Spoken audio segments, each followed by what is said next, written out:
Salut YouTube. Alors aujourd'hui, on va, une fois n'est pas coutume, reprendre nos têtes à claques préférées, les How to Bitcoin, dont Victor et Alex, qui une nouvelle fois nous ont gratiné de tout un tas d'inepties qui ne sont comme d'habitude pas définies, pas vérifiées. Bref, ils nous racontent ouin ouin, si le monde était comme nous on voudrait, alors ce serait trop bien. Parce qu'en fait, c'est que ça. Ils arrivent en disant ouais, on va vous faire une liste, comment défoncer les sophismes de gauche, etc. Alors je sais pas, les gars, vous avez une fixette sur la gauche? Je sais pas. Je comprends pas votre fixette sur la gauche. Et encore une fois, vous pourrez me rétorquer, j'ai une fixette sur vous. Mais en fait, moi ce que je vois surtout, c'est que des gens qui sont censés défendre Bitcoin, qui est quelque chose que je partage également, mais qui le font tellement mal, qui donnent tellement le bâton pour se faire battre, que je dis les gars, vaut mieux que ce soit moi qui vous mette la tarte du daron pour que vous progressiez. Mais je sais pas, hein, je sais pas si c'est, je sais pas si ça rentre dans votre caboche, hein. Allez, on y va. Donc, on commence dès le départ. À 1,27, ils disent vous savez que vous détenez la vérité. Ouh là là, ça part mal. C'est beau l'ego. Avec un melon pareil, pas besoin d'eau pour l'été. Bon, sinon, il y a des gens qu'on appelle des philosophes, hein. Et si vous savez pas lire, ben, sur YouTube, il y en a quelques-uns, hein, par exemple le précepteur, Monsieur Phi, Cyrus North et d'autres, qui peuvent vous initier aux penseurs classiques. Et eux, les penseurs classiques, hein, les philosophes, eux, ils cherchent la vérité. Et étrangement, ils sont beaucoup plus humbles que vous, alors qu'ils ont beaucoup plus étudié le sujet. Donc première chose les gars, dégonflez le melon là. Arrêtez de croire que vous connaissez tout, que vous expliquez la vie aux gens, etc. Vous êtes des merdeux, vous avez même pas 30 ans, vous connaissez rien à la vie, alors calmez-vous un peu. Certes, vous avez appris plus de choses sur Bitcoin, vous avez lu des bouquins de l'économie autrichienne comme Hayek, etc. Mais c'est pas l'alpha et l'oméga. Hayek, c'est pas Dieu le Père. Il sait pas tout sur tout. Et puis, vous pouvez pas passer toute la vidéo à dire que l'économie c'est de la merde parce que c'est pas une science dure. Et après, être là et à faire des gorges profondes à Hayek. À un moment donné, soyez cohérents, les gars. Soyez cohérents. Alors, à 1,45, c'est magnifique. C'est magnifique de parler de sophisme quand vous passez votre vidéo à enfer, avec toujours la même posture. Nous on sait, mais les autres non. Non les gars, un peu d'humilité quand même. Alors à devin, vous faites la technique de l'appel au grand frère. Donc là, ils sont tout contents, ils ont découvert Bhaskar de Hypnomachie. Mais les gars, ce qui est assez truculent, c'est que vous êtes l'archétype, la caricature de ce que Bhaskar dénonce dans ses vidéos. Les mecs qui ont besoin d'un papa idéologique. Vous avez votre papa idéologique, c'est Bhaskar. Vous êtes là, oui, ce qu'on dit, c'est pas que des conneries, hein, parce que y a notre papa, il dit pareil. Non mais les gars, grandissez un peu, grandissez. Vous appelez Bhaskar à la rescousse en tant qu'argument d'autorité, au lieu d'assumer votre propre cheminement intellectuel, si on peut le qualifier de tel. Donc si vous avez besoin d'une fiche de révision, parce que c'est ça qu'ils vous disent dans la vidéo, ils disent ouais, faites les révisions, les fiches de révision pour Noël. Non mais les gars, sérieusement, sérieusement, ça se voit que vous êtes des gamins, vous sortez de l'école, vous en êtes encore à parler des fiches de révision. C'est-à-dire que vous n'avez pas compris les raisonnements qui sont sous-jacents aux idées que vous seriez censé défendre. Ça veut dire que vous êtes juste des perroquets avec des béquilles et vous avez l'outrecuidance de faire la leçon à votre audience et à vos connaissances. Non mais décidément, les cons ça ose tous et même à ça qu'on les reconnaît. À 3,11, c'est là qu'on rentre, hein, parce qu'ils nous disent qu'il y a 8 dilemmes. Alors le premier dilemme, ils disent le dilemme économico-politique, qui dit ok, la science économique ce n'est pas une science exacte, comme la physique, et donc dans ce cas-là, pardon, c'est moi qui leur dis ok la science économique, parce que voilà, alors je n'ai pas écrit le dilemme correctement, le dilemme correctement c'est, ils disent d'un côté, il y a des gens ils disent la science économique c'est pas une science exacte, et d'un autre côté ils disent qu'il faut que l'État ait une politique économique. Donc du coup, pour eux, ce serait contradictoire. Si on utilise une science qui n'est pas une science exacte, alors ce serait faire comme de l'astrologie. Non mais les gars, mais des hommes de paille, j'en ai vu, mais à ce niveau-là, non mais sérieusement, c'est-à-dire là, vous tirez une balle dans le pied. C'est-à-dire vous êtes tout le temps en train de rabâcher. Ouais, il faut lire le livre de von Mises, il faut lire le livre de Friedrich Hayek, etc. Qui sont quoi? Qui sont des économistes. Donc je sais pas, il faudrait savoir. Soit l'économie, c'est pas une science, et du coup, ça vaut que dalle. C'est comme l'astrologie. Dans ce cas-là, bah, pourquoi vous me parlez de votre astrologue? D'accord? Parce que c'est ça le truc, c'est que vous dites que c'est un sophisme, mais vous l'appliquez pas à vous-même. C'est que vous faites la même chose. Donc c'est pas crédible en fait. Vous n'êtes pas crédible, les gars. Alors, donc je disais, euh, est-ce que c'est pour une... Parce que est-ce que le fait que ça soit pas comme la physique, alors ça veut dire qu'il faut mettre à la poubelle? Ben non. Trop d'état, ça tue l'état, on est d'accord, mais l'absence d'état, c'est pas forcément préférable. Je sais pas, sinon, allez dans les cités du 9-3, on va voir, hein. Là, vous allez voir, il n'y a pas la présence de l'état. Je suis pas sûr que vous allez vous trouver très à votre aise. Les inégalités injustes ne peuvent pas être résolues spontanément par la pensée magique, ni par l'opération du simple esprit, et encore moins par une solidarité et une générosité intrinsèque qui se manifesteraient d'elles-mêmes. Comme ça, d'un coup, les gens ils disent hey, soyons solidaires, soyons sympathiques. Les défaillances de marché, ça existe aussi, hein, les externalités négatives, comme par exemple l'affaire Nestlé. D'accord? L'affaire Nestlé, et vous allez me dire, ouais, mais regardez, l'État il a été complice. Oui, mais l'État il est condamné par la justice. Eh oui, c'est ça un état de droit. Un état de droit, c'est un état où même le gouvernement, ceux qui sont les représentants de l'État, peuvent être condamnés par la justice. Justement, c'est le principe de la séparation des pouvoirs. Et ça, si vous n'avez pas d'État, je vois pas... parce que si vous êtes juste la loi du marché, la loi du marché, c'est que Nestlé, il pèse plus que tous ses clients. Donc du coup, c'est lui le patron. Ah, et s'il n'y a pas d'autorité externe pour lui faire appliquer la loi, comment est-ce qu'on fait? Eh ben, vous êtes marrant. Donc vous voyez bien que dans la vie concrète, hein, quand on sort des élucubrations d'adolescents prépubères, hein, quand on rentre dans le monde réel, qu'on se confronte à la réalité, pas simplement à la pensée magique, ben on voit que ça tombe à l'eau. C'est pas l'eau. Hein. Les crises financières comme celle de 1929 ou plus récemment celle de 2008, elles montrent que le marché a besoin d'être corrigé. Et encore une fois, il faut pas être binaire comme vous. C'est pas ah le marché c'est pourri, il faut le jeter à la poubelle. Non, vous dites l'État c'est pourri, il faut le jeter à la poubelle. Mais ça c'est un réflexe de gamin, ça c'est un réflexe de gamin.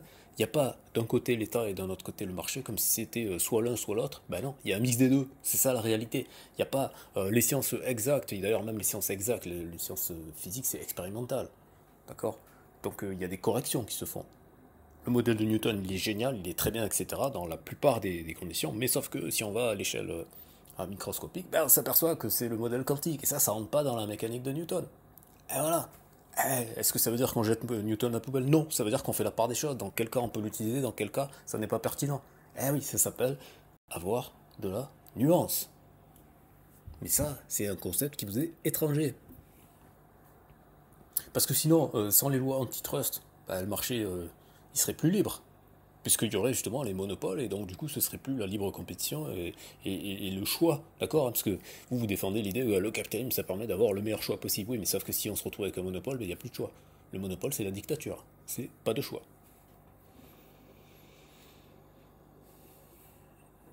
Et sinon, en 29, hein, après la crise économique, hein, sans le New Deal de Roosevelt, c'est pas sûr que les Alliés ils auraient gagné la guerre. Hein. Et là, à moins que vous soyez des nostalgiques d'Hitler, je vois pas trop comment vous pourriez contester cet argument.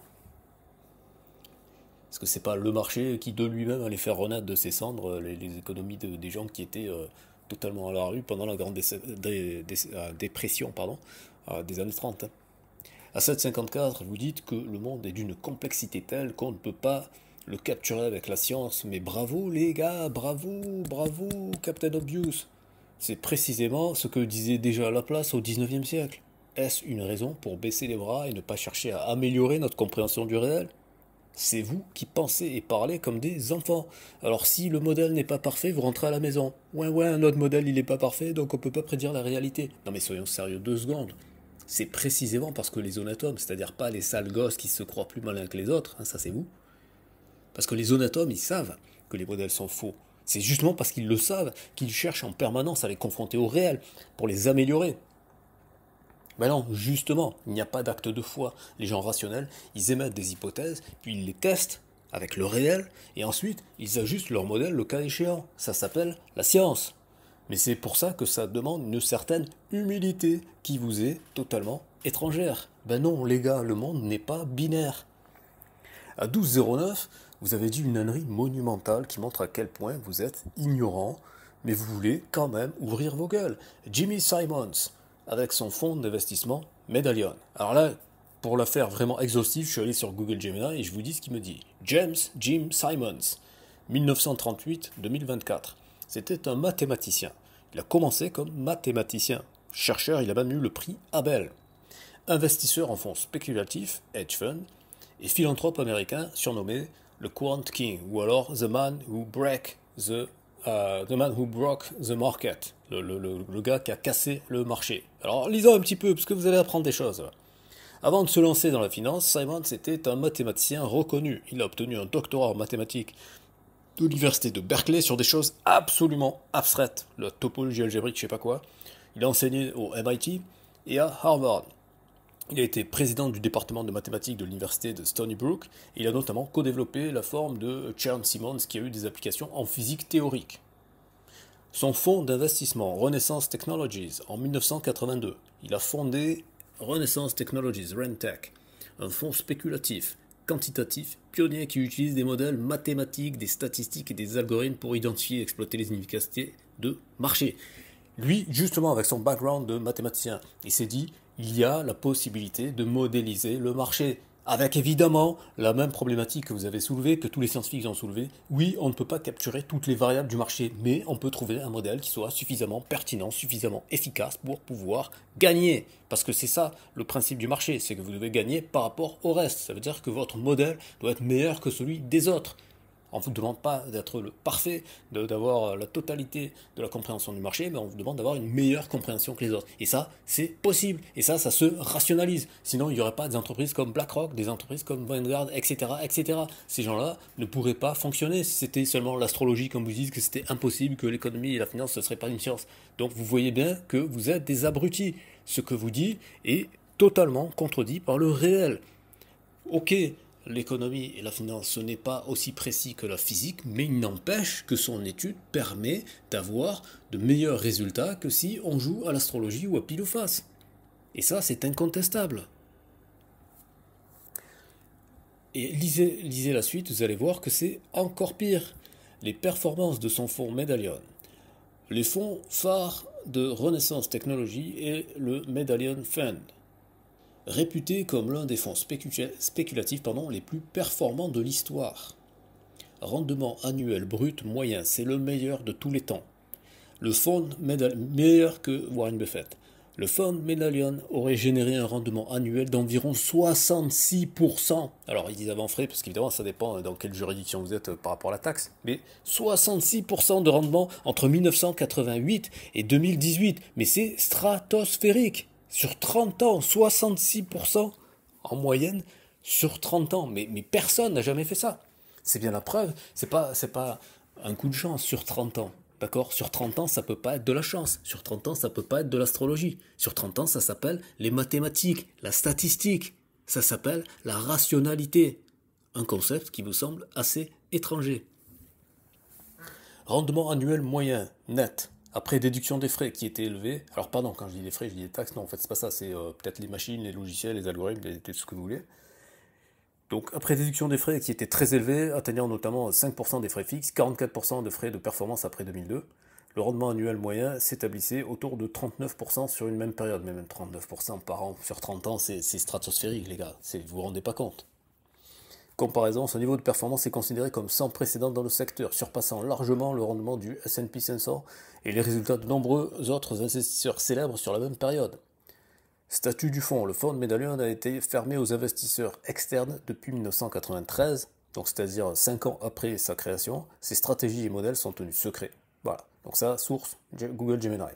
Donc là, vous avez Jim Simons qui vous pulvérise votre analyse et qui vous dit, les gars, fermez vos gueules, vous êtes des clampins, vous êtes des guignols, vous êtes des guignols.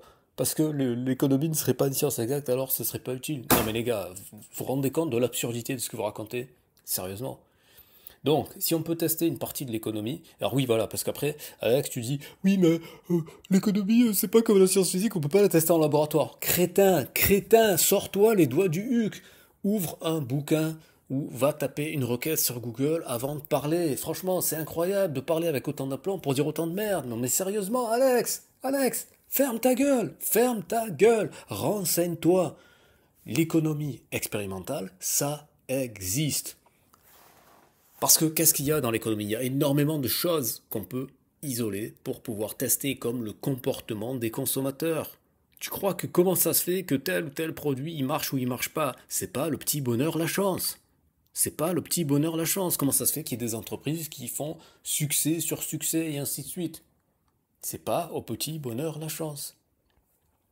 Parce que ce sont des comportements psychologiques. Et la psychologie, ça s'étudie de façon scientifique, pas de façon exacte, comme la physique, puisque contrairement à une particule, deux individus, ils vont avoir des comportements différents en fonction de certaines caractéristiques. Néanmoins, chaque individu va appartenir à un certain groupe. Là, à partir du moment où on a défini un certain nombre de critères, ce qui fait que chaque individu va appartenir à plusieurs groupes, mais selon les critères qu'on a définis, selon le groupe qui nous intéresse, on va pouvoir dégager des moyennes, des tendances et ainsi de suite. Mais on va y revenir à ça. Les gars, vous avez vous avez rien branlé pendant les cours de statistiques. Du coup, vous dites des conneries monumentales qui sont plus grosses que vous. C'est incroyable. Donc oui, on peut tester une partie de l'économie en laboratoire, notamment la psychologie du consommateur. Putain, mais les mecs, ça vous arrive de vous sortir les doigts du cul et de faire des recherches contradictoires au lieu de croire comme des enfants que vos théories favorites sont les meilleures du monde et que personne ne les a contestées. Franchement, vous êtes vraiment des gamins qui croient que parce qu'ils ont lu un bouquin ou rencontré un youtubeur intelligent, ça y est, ils ont tout compris à la vie. Le pire, c'est que vous ne vous appliquez même pas à vous-même ce que vous dites. Vous parlez d'humilité, mais vous n'en avez aucune. C'est incroyable d'être autant en contradiction avec vos propres propos. Putain, mais les gars, le principe d'échantillonnage, ça vous parle, vous êtes con ou vous faites exprès, parce que la modélisation parfaite n'existe pas, alors on ne pourrait pas accéder à aucune connaissance. Ben non, on prend des échantillons. C'est incroyable. Alors, à 1353, il parle du deuxième dilemme, le dilemme du bouc émissaire à deux têtes, qui dit d'un côté il faut taxer les riches, versus qu'ils se cassent. Donc ça c'est très actuel avec la taxe Zuckman. Alors, je ne reviens pas sur ça, parce que j'ai donné 100% raison à Éric Larchevêque sur le fait que la taxe Zuckman c'est n'importe quoi. Néanmoins, c'est pas parce que la taxe Zuckman c'est n'importe quoi que le fait de taxer les riches soit totalement débile.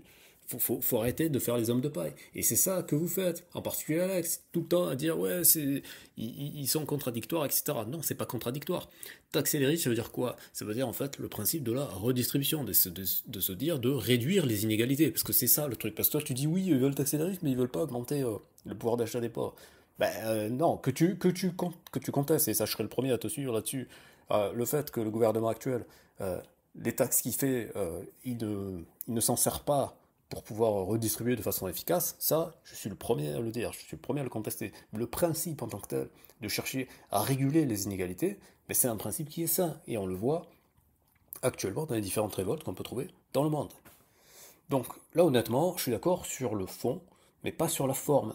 C'est-à-dire, je suis d'accord sur le fond que si on pousse à l'extrême, il faut taxer les riches versus qui se cassent, c'est débile. Mais sauf que, en fait, c'est pas comme ça que ça se passe dans la réalité. Et c'est là où je suis en désaccord avec vous, c'est que vous, sous prétexte que si on poussait le truc jusqu'au bout, ça vous donnerait raison, vous ajoutez énormément d'exagération par rapport à la réalité. Donc vous n'êtes pas fidèle à la réalité, donc vous mentez. Vous mentez soit par naïveté, soit parce que vous êtes des gamins, soit parce que, en fait, vous êtes des hypocrites. Moi, je pense que vous êtes un peu des manipulateurs et que vous en rajoutez simplement pour faire croire que vous avez raison, alors qu'en fait, non, votre position, n'est pas si solide que ça. Et que la position que vous critiquez, en fait, elle a aussi des arguments, parce qu'en fait, c'est jamais à plat de couture. Et vous faites comme si on était à la maternelle, ouais, je vais faire en sorte que la position de l'autre soit totalement ridicule pour que tout le monde soit de mon côté. Bah non, les gars, c'est complètement con, c'est complètement con. Et ça ne renforce pas votre position, au contraire, ça l'affaiblit. Parce que les gens, au bout d'un moment, ils vont quand même raisonner et se dire, ouais, non, mais en fait, leurs arguments, ils sont quand même pétés, hein. Ils abusent quand même de la réalité, c'est pas ce qu'ils décrivent. Ah oui, eh oui. Alors, rentrons dans le vif du sujet. Donc, présenter ce dilemme de façon aussi caricaturale est malhonnête. Le principe sous-jacent derrière ce dilemme, c'est la question de la redistribution. Et c'est pas une question con à la base. Au contraire, un très bon exemple, c'est la Scandinavie. En Scandinavie, les pays sont assez riches, mais la richesse est quasiment uniformément répartie. Je pense par exemple au Danemark, je crois qu'il est le pays le plus équitable de la planète, où quasiment tout le monde a le même salaire. Et c'est une société où le niveau de bonheur est très élevé, c'est une société où il fait très bon vivre et ainsi de suite. Donc, et c'est pourtant une société où il y a des impôts très élevés. Mais la qualité des services publics est aussi de très bonne qualité. Donc, c'est un système qui a fait ses preuves et qui continue de les faire. Donc, c'est un système qui fonctionne. D'accord? Après, il y a aussi, faut être, c'est ce que souvent les gens de gauche en France ne disent pas, c'est que ce système il est aussi basé sur une certaine homogénéité ethnique. Et ça, c'est un fait il faut avoir le courage de le dire. En particulier, je pense au Danemark, parce que pour la Suède, c'est un peu différent. Mais pour le Danemark, c'est clair et net que l'homogénéité ethnique a joué un rôle et continue de jouer un rôle. Et d'ailleurs, c'est pour cette raison qu'ils mettent des quotas par rapport aux étrangers et ainsi de suite. Donc ça, il faut avoir le courage et l'honnêteté politique de le dire. Mais pour le coup, c'est un système ultra redistributif et qui fonctionne extrêmement bien. Le Danemark, je pense que sur quasiment tous les indicateurs, il surpasse la plupart des pays de la planète. Donc à un moment donné, faut se calmer sur votre idée de l'État qui prélève, c'est complètement con, c'est complètement con. Bah non, il y a des exemples concrets, concrètement, actuellement, qui montrent le contraire. Et c'est basé principalement sur le fait qu'il y a une très faible inégalité. Et ça, c'est un critère extrêmement important. Donc là-bas, les richesses sont équitablement réparties, et il existe un indicateur qui permet de mesurer cela. Ça s'appelle le coefficient de Gini. Gini, c'est un économiste italien du 19e siècle. D'accord. Et son coefficient, il est toujours utilisé actuellement, et il permet de mesurer des choses très intéressantes. Le problème, c'est que c'est pas qu'il y ait des gens riches, le problème, c'est qu'il y a un écart trop significatif entre les groupes sociaux. Et d'ailleurs, actuellement, il y a le Népal, il y a l'Indonésie, il y a les Philippines, il y a Madagascar ou encore le Maroc qui sont en train de montrer au monde que quand il y a trop d'inégalités, les gens ils pètent les plombs et ils vont attaquer violemment, physiquement, le pouvoir en place, quitte à se prendre des balles, quitte à avoir des blessés, quitte même à avoir des morts, mais ils y vont jusqu'à tabasser les élites, les piller, voler leurs richesses et ainsi de suite. Donc c'est ça que ça produit quand il y a trop d'inégalités. Donc ce n'est pas une bonne chose, l'augmentation des inégalités. Au contraire. Donc ça doit être régulé, parce que le marché tout seul, il ne régule pas ça. Voilà, donc à 17h37, vous vous contredisez. Si on vous suit, il ne faut pas d'État. Et donc dans ce cas, s'il ne faut pas d'État, les riches auraient mécaniquement plus de pouvoir. S'il n'y a pas d'État, s'il n'y a que le marché, s'il n'y a que le marché, c'est celui qui a le plus de capital qui domine. Donc c'est celui qui a le plus de capital qui impose sa loi. À 18h05, vous dites, si demain il n'y avait plus de pauvres, alors il n'y aurait plus de gauche. Mais ça ne veut rien dire. D'abord parce que actuellement, si on regarde le monde réel, encore une fois, moi je me base sur le monde réel, je ne fais pas des phrases en l'air comme vous faites des phrases en l'air, vous définissez rien, et on est là, en l'air. Ça s'appelle de la branlette, les gars. Ça s'appelle de la branlette. Donc arrêtez de vous branler, et faisons les choses sérieuses. Donc, dans le monde réel, en France, actuellement, les pauvres, ils votent majoritairement pour le RN. Le RN, que je sache, c'est pas LFI. Que je sache, le RN, ils ne sont pas considérés comme de gauche. Alors même s'il y en a qui vont dire, ouais, mais économiquement, ils sont de gauche, oui, peut-être que économiquement, ils sont de gauche, mais historiquement, les gens de la gauche ne votent pas pour le RN. D'accord? Donc, quand vous dites, s'il n'y avait plus de pauvres, il n'y aurait plus de gauche, actuellement, les pauvres, ils votent RN. Et c'est justement le drame de la gauche. Hein. La gauche, c'est les premiers à chialer et à se plaindre de ça et à pas comprendre comment ça se fait que les pauvres, ils votent RN et pas chez nous. Voilà. D'accord? Donc, sociologiquement, les pauvres votent RN. Ça, c'est en 2025. Ça n'a pas toujours été le cas. C'est même assez récent comme phénomène. Mais en attendant, actuellement, dans le monde réel, pas dans le monde qu'on aimerait ou que vous aimeriez ou je ne sais quoi, dans le monde réel, les pauvres votent RN. Donc, votre argument sur cet aspect-là, il est foireux. Mais ensuite, au-delà de ça, parce que déjà même, j'ai accepté votre prémisse, mais votre prémisse est foireuse. C'est qu'est-ce que vous définissez comme pauvre? Ça veut rien dire, ça. Si tu définis pas ce que c'est la pauvreté, tu peux pas dire, ouais, s'il y a plus de pauvres, alors ça va se passer comme ceci. Ben ouais, mais d'accord, faut que tu définisses qu'est-ce que c'est qu'être pauvre. Donc sans définition, on ne peut pas raisonner. Et ça, le problème avec vous, c'est que vous balancez toujours des punchlines sans aucun raisonnement derrière. Et après vous dites, ouais, les gens ils sont cons. Mais vous êtes cons aussi, les gars, puisque vous n'êtes pas capable de définir les objets sur lesquels vous voulez penser. Donc vous ne pouvez pas penser. On ne peut pas penser sur des objets qu'on n'a pas définis. Alors ensuite, à 18h35, vous avez raison. Là sur ça, je vous donne raison. L'idéologie de gauche change en permanence. Donc ça, je crois que c'est Victor qui dit ça. L'idéologie de gauche change en permanence. C'est exactement la réalité de la gauche. Et, je crois qu'il y avait une chaîne, alors il a tellement changé de nom de chaîne que je ne saurais pas si je pourrais le retrouver. Je crois qu'il s'appelait Tiziki ou je sais pas quoi, un nom à coucher dehors. D'ailleurs, quelle idée de saugrenu d'avoir un nom pourri comme ça.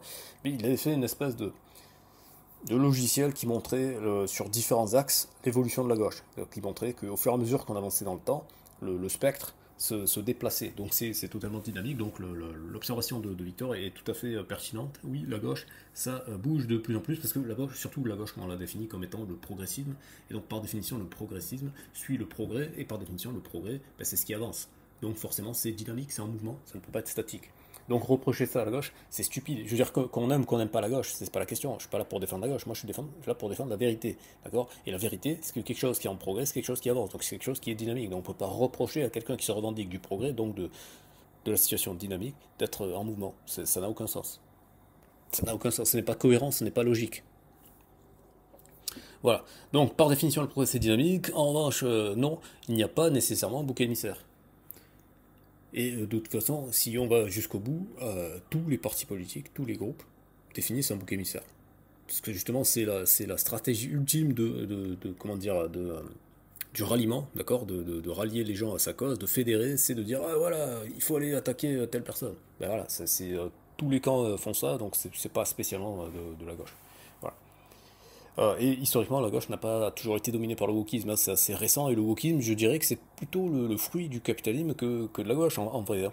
Même si aujourd'hui c'est étiqueté à gauche, mais c'est de la gauche capitaliste. Et ça existe. Dominique Strauss-Kahn, il était au Parti Socialiste, hein. Il n'était pas, il était pas LR, il n'était pas à LFI, d'accord. Et Dominique Strauss-Kahn, le capitalisme, ça le connaît, d'accord. Donc le Parti socialiste en France n'a de nom que le socialisme. Comme le Parti communiste chinois actuellement, hein. Le Parti communiste chinois, je suis désolé, mais la Chine est ultra-capitaliste aujourd'hui. Pourtant, il s'appelle encore Parti communiste. Donc des fois, les mots, ils ont plus de cohérence par rapport à la réalité. C'est pour ça qu'il faut faire la différence entre la carte et le territoire. Tiens, encore une fois, une, une maxime que Bhaskar dit souvent et que vous appliquez pas. Donc c'est bien beau d'aller appeler votre j'allais dire votre grand-père, votre grand frère ou votre père, mais si vous appliquez pas ces principes, c'est un peu dommage pour vous, en particulier pour votre crédibilité. Voilà, donc voilà, je suis d'accord avec vous qu'il faille critiquer les gens qui cherchent toujours des excuses, donc ça aussi, hein, je crois que c'est encore Victor qui disait ça, il disait ouais, les gens ils cherchent toujours, c'est toujours la faute des autres, etc. etc. Donc ça, je suis le premier à dire qu'il faut critiquer ça, les gens qui se cherchent des excuses externes, mais si on fait ça et qu'on est cohérent, eh ben, il faut aussi critiquer les gens qui s'attribuent tous les mérites, les gens qui disent ouais, moi je me suis fait tout seul, j'ai réussi que parce que par moi-même, etc. Alors que c'est faux. Personne ne réussit tout seul. Tout le monde a un environnement, a une aide au départ, a un contexte, etc., etc. Donc ça n'a absolument aucun sens. Donc si vous voulez critiquer les gens qui sont tout le temps là à se chercher des excuses externes pour leurs échecs, il faut aussi critiquer les gens qui veulent systématiquement s'attribuer tous les mérites de leur réussite. C'est les deux faces de la même pièce. À 19-10, vous utilisez un faux argument. D'abord, une nouvelle fois, tu n'as pas défini la notion de pauvre. Donc tu parles encore dans le vent. Ensuite, tu dis que les pauvres d'aujourd'hui, ah oui, je crois que c'est Alex qui dit ça. Tu dis ouais, les pauvres d'aujourd'hui, ça n'a rien à voir avec les pauvres d'il y a 100 et il y a 200 ans. Ben ouais, mais alors tu prouves quoi en disant ça? Tu prouves rien du tout, parce que les riches d'aujourd'hui, ça n'a rien à voir avec les riches d'il y a 100 ou 200 ans. Donc c'est débile, hein, comme argument. Ce n'est pas un argument, parce que c'est quelque chose, le fait que le temps, il ait une influence sur la situation des gens, mais c'est valable pour tous les gens en fait. Il n'y a personne qui reste inamovible dans le temps. Tout le monde est influencé par le temps. Tout le monde change en fonction du temps. Donc ça n'a aucun sens. Ça n'a aucun sens. Voilà, donc c'est une évidence, mais c'est valable pour toutes les classes de la population, donc ce n'est pas un argument. La pauvreté est forcément définie de façon relationnelle, ben oui, parce qu'on dit quelqu'un qui est pauvre, ben oui, mais pauvre par rapport à quoi? Par rapport à un seuil qu'on établit par rapport à l'ensemble du groupe. Donc c'est toujours relatif, ça n'est jamais absolu.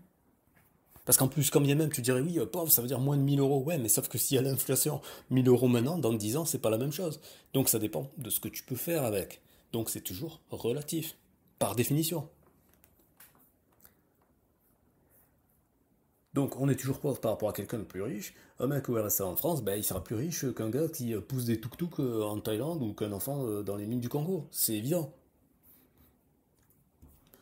À 19-29, les écarts en France sont moindres qu'il y a un ou deux siècles. Néanmoins, l'espérance de vie des pauvres est plus faible que celle des riches, et ça c'est factuel. Donc toi tu dis ouais, avant l'espérance de vie, etc. Oui, mais sauf qu'aujourd'hui aussi l'espérance de vie elle est différente entre quelqu'un qui est ouvrier et quelqu'un qui est ne serait-ce que salarié du tertiaire, ou évidemment quelqu'un qui est de la famille de Bernard Arnault. Ça n'a rien à voir.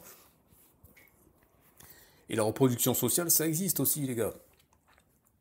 Parce que le fils de Bernard Arnault, il peut faire ce qu'il veut. Sa vie, son espérance de vie, elle va pas diminuer. D'accord? Et donc ça, pourquoi? Par pur hasard. Donc il y a des inégalités qui sont intrinsèquement, totalement injustes. Et quand Victor, tu dis c'est la vie, ben non, c'est pas un argument. Justement, le principe de la politique, le principe euh, de la vie en société, c'est de se dire qu'on va essayer de corriger les choses qui sont totalement injustes, hein. Sinon on fait pas de justice, hein. Si tu dis c'est la vie, ben dans ce cas-là, c'est la loi du plus fort, le plus fort il pète la gueule à tout le monde, et puis voilà. Parce que si on fait comme ça, alors les États-Unis ils utilisent leurs armes nucléaires, ils défoncent tous les pays de la planète, et puis ils s'accaparent toutes les ressources, et c'est eux les big boss du game. Non, s'il y a une justice, c'est précisément parce qu'on veut corriger les inégalités. Ouais. Sinon c'est Mad Max, hein, les gars. Alors à 20-02, vous dites, les gens qui défendent la justice sociale veulent avancer. Ben ouais, tu voudrais qu'ils reculent? T'es complètement con. Tu voudrais qu'on revienne au Moyen-Âge où les gens ils ont pas le droit, où le Seigneur il a le droit de violer ta femme parce que c'est le droit de cuissage? C'est ça que tu voudrais, Alex? Tu trouves que c'est trop bien, qu'on a trop de droits et que ce serait mieux de revenir à l'époque de Germinal où on est allé à la mine et compagnie? Mais t'es complètement con. T'es con ou tu fais exprès? T'es con ou t'es con? Parce que là je vois pas, là, quand tu dis oui les gens qui défendent la justice sociale ils veulent avancer. Ben ouais, tu voudrais quoi? Tu voudrais qu'ils reculent? Tu voudrais qu'ils militent pour l'inégalité? Non mais c'est complètement crétin ce que tu dis. C'est normal. Comme le gars qui veut s'enrichir, il veut plus s'enrichir. Toi, quand tu fais du fric, tu veux faire plus de fric. Tu veux pas faire moins de fric. Ça paraîtrait complètement con de dire non, mais en fait, cette année, j'ai décidé de faire moins de fric. Non, tu veux toujours plus. Ben eux, c'est pareil, ils veulent toujours plus. C'est normal, c'est un processus normal. Au fur et à mesure que tu avances dans le temps, tu veux plus, tu veux pas moins. Tu veux peut-être une moindre croissance, mais tu veux quand même une croissance, parce que si tu veux une décroissance, c'est là où tu perds, d'accord? Donc tu veux forcément plus. Donc c'est normal de vouloir avancer. Donc votre argument, une nouvelle fois, il est foireux, parce que vous ne pouvez pas reprocher aux gens de vouloir faire avancer l'idéologie à laquelle ils croient. Toi, tu crois à ton idéologie libertarienne, donc tu fais des vidéos où tu vas mettre en avant le libertarianisme. Bon, ben, ce serait complètement con de ma part de te dire non, tu dois pas mettre en avant le libertarianisme. Non, moi ce que je te critique, ce que je vous critique, c'est le fait que vous faites des hommes de paille, c'est le fait que vous ne définissez pas les objets sur lesquels vous voulez penser et que du coup, vous ne pensez pas. Vous faites semblant que vous êtes plus malin que les autres alors qu'en fait, vous êtes plus con que les autres. C'est ça le truc. C'est que vous vous la pétez, vous vous pétez plus haut que votre cul alors qu'en fait, la plupart des sujets, vous ne les maîtrisez pas. Ou alors si vous les maîtrisez, ben, pendant vos vidéos, ça se voit pas. Ça se voit pas parce que vous ne définissez pas, vous faites vos vidéos à l'arrache, vous êtes là, discussion entre potes, et vous croyez que ça y est, vous avez refait le monde. Et non les gars, c'est pas sérieux. Ce n'est pas sérieux. Et si vous avez vraiment lu les livres que vous dites, ben, soyez un peu plus carré, parce que là c'est foireux, c'est vraiment foireux. Ayez l'honnêteté intellectuelle de attaquer les positions avec lesquelles vous n'êtes pas d'accord de façon honnête, c'est-à-dire en les présentant telles qu'elles sont et pas en les exagérant pour faire un homme de paille. Parce que, encore une fois, moi, il y a plein d'aspects sur lesquels, sur le fond, je suis d'accord avec vous, mais sur la forme, c'est indéfendable. Je ne peux pas m'associer et dire je pense comme certaines personnes, comme des personnes comme vous, si ce que vous faites, c'est totalement malhonnête. Moi, je ne cherche pas à m'associer avec des gens malhonnêtes. Quand bien même, ils utiliseraient des outils que j'utilise aussi, quand bien même, ils auraient des opinions sur certains sujets que je partagerais. À partir du moment où vous êtes malhonnête, vous êtes mes amis. Et c'est pour ça que je vous rentre dedans. Je vous rentre dedans parce que vous êtes foncièrement malhonnête, les gars. C'est ça qu'il faut bien comprendre. Donc, commencez à être honnête, et là, peut-être je vous respecterai. Non, c'est pas peut-être. Si vous êtes honnête, je vous respecterai, parce que je respecte les gens qui sont honnêtes. Mais là, pour l'instant, vous n'êtes pas honnête. Donc, je vous respecte pas. C'est aussi simple que ça. Bon, alors, ensuite, euh, donc votre argument est foireux, etc., etc. Bon. Ah oui, ce que je disais, votre argument est foireux une nouvelle fois, et vous ne pouvez pas reprocher aux gens de vouloir faire avancer l'idéologie à laquelle ils croient. Ça s'appelle de la cohérence, mais ça, c'est un concept qui vous échappe, pardon, apparemment. D'accord? Alors à 20-30, l'égalité devant la loi. Non mais je crois que c'est encore Alex. Franchement Alex, t'as un niveau de... C'est hallucinant ton niveau de truculence. Tu balances des conneries sur conneries avec un aplomb terrible. C'est incroyable. C'est vraiment, y a rien y a rien qui t'effraie quoi. Le mensonge, c'est normal. Tu reprends matin, midi et soir. C'est incroyable. Mais non, l'égalité devant la loi. Mais casse-toi. Où tu as vu l'égalité devant la loi? Si toi ou moi, on se fait squatter notre appart, d'accord? Imagine, tu achètes un appart, j'achète un appart. Et le locataire, il décide, voilà, il change les serrures, il change les boîtes aux lettres, il se fait livrer des pizzas ou je sais pas quoi, il s'enferme, etc. Et tu le sais comme moi que l'appart, ça deviendra le sien, au niveau de la loi. Et que toi comme moi, on ne pourra rien faire. Alors que si on s'appelle Xavier Niel, si on est politicien et compagnie, bon ben en deux temps trois mouvements, les squatteurs ils sautent. Donc il n'y a pas d'égalité devant la loi. Si tu rentres en conflit avec quelqu'un de très puissant, il se payera des avocats qui vont te faire mettre au placard. Et ça, tu pourras faire ce que tu veux, tu n'y changeras rien. Donc non, non, on n'est pas égaux devant la loi. Ça, c'est de la théorie. Ça, c'est le monde idéal. Ça, c'est le monde imaginaire des petits-enfants qui en racontent les histoires. Allez, c'est bien mon petit Alex. Tu as bien mangé ta soupe, maintenant tu vas faire ton petit rot et puis tu vas dormir. Non, mais maintenant tu te réveilles, je vais te mettre les deux tartes de daron et mon petit Alex, dans la réalité, c'est le pot de fer contre le pot de terre. En clair, le plus fort écrase le plus faible. C'est comme ça que ça marche. Et encore une fois, c'est contradictoire avec le fait que vous disiez tout le temps oui, mais c'est la vie, il y a des inégalités. Ben oui, connard, c'est justement ça que je suis en train de te dire. C'est que le problème, c'est que les inégalités, on essaie de les corriger en essayant de faire des lois, mais sauf qu'il y a ceux qui connaissent la loi et ceux qui connaissent le juge, tu vois? Voilà. Donc, l'égalité devant la loi, elle est théorique, mais dans la pratique, ce n'est pas le cas. Et c'est pour ça qu'il faut le dénoncer, c'est pour ça qu'il faut des contre-pouvoirs et ainsi de suite. Et c'est pour ça que les gens cherchent à se battre pour qu'il y ait plus de justice sociale, justement. Voilà, donc dans la pratique, la justice est la géométrie très variable, en particulier en fonction du capital économique ou social. Donc réveillez-vous les gars. Alors, à 21h07, mais les gars, vous êtes vraiment cons, vous le faites exprès. Essayer de combattre les inégalités, ça va mal finir. Je crois que c'est encore toi, Alex. Tu dis, essayer de combattre les inégalités, ça va mal finir. Mais, parce que tu dis, oui, il y a des inégalités, c'est naturel, c'est comme ça, genre, bon, ben voilà, c'est comme ça, on peut rien y faire. Bah, dans ce cas-là, si ta vue, elle baisse, tu vas pas aller chez l'opticien. Parce que, ben voilà, c'est l'inégalité. Tu as des yeux qui sont moins performants que les miens ou que celui de je sais pas qui. Et donc, du coup, tu fermes ta gueule et tu acceptes d'avoir une vue qui soit amoindrie. Si tu tombes malade, bah, tu vas pas aller chez le médecin. Tu fermes ta gueule et tu acceptes l'inégalité de ta résistance aux pathogènes extérieurs, etc. Mais non, c'est complètement con. Tu vois bien que c'est complètement con. Parce que sinon, si on applique ça, c'est le principe de la sélection naturelle. Alors donc, du coup, c'est la loi du plus fort. Seulement le plus fort s'en sort. Les autres, ils crèvent la dalle. Mais non, c'est complètement con. Ce raisonnement ne tient pas la route. On a développé justement la technique, le progrès, etc. pour corriger les inégalités. Voilà, donc ça c'était la fin pour le dilemme 1. Alors pour le dilemme 2, le dilemme... Non, je crois que c'était déjà le dilemme 2. Ouais, c'était le dilemme 2. Donc pour le dilemme 3, le dilemme anthropologique. Sans l'État, ça serait le chaos versus la démocratie directe. Donc, euh, là, franchement, très honnêtement, je vois même pas en quoi vous pouvez dire que c'est un dilemme. Parce que vous, selon vous, c'est les individus tout seuls, ils s'autorégulent. Voilà, tout seul. L'individu tout seul, faut le laisser tout seul, et tout seul, il sait ce que c'est la justice, tout seul, il sait tout faire.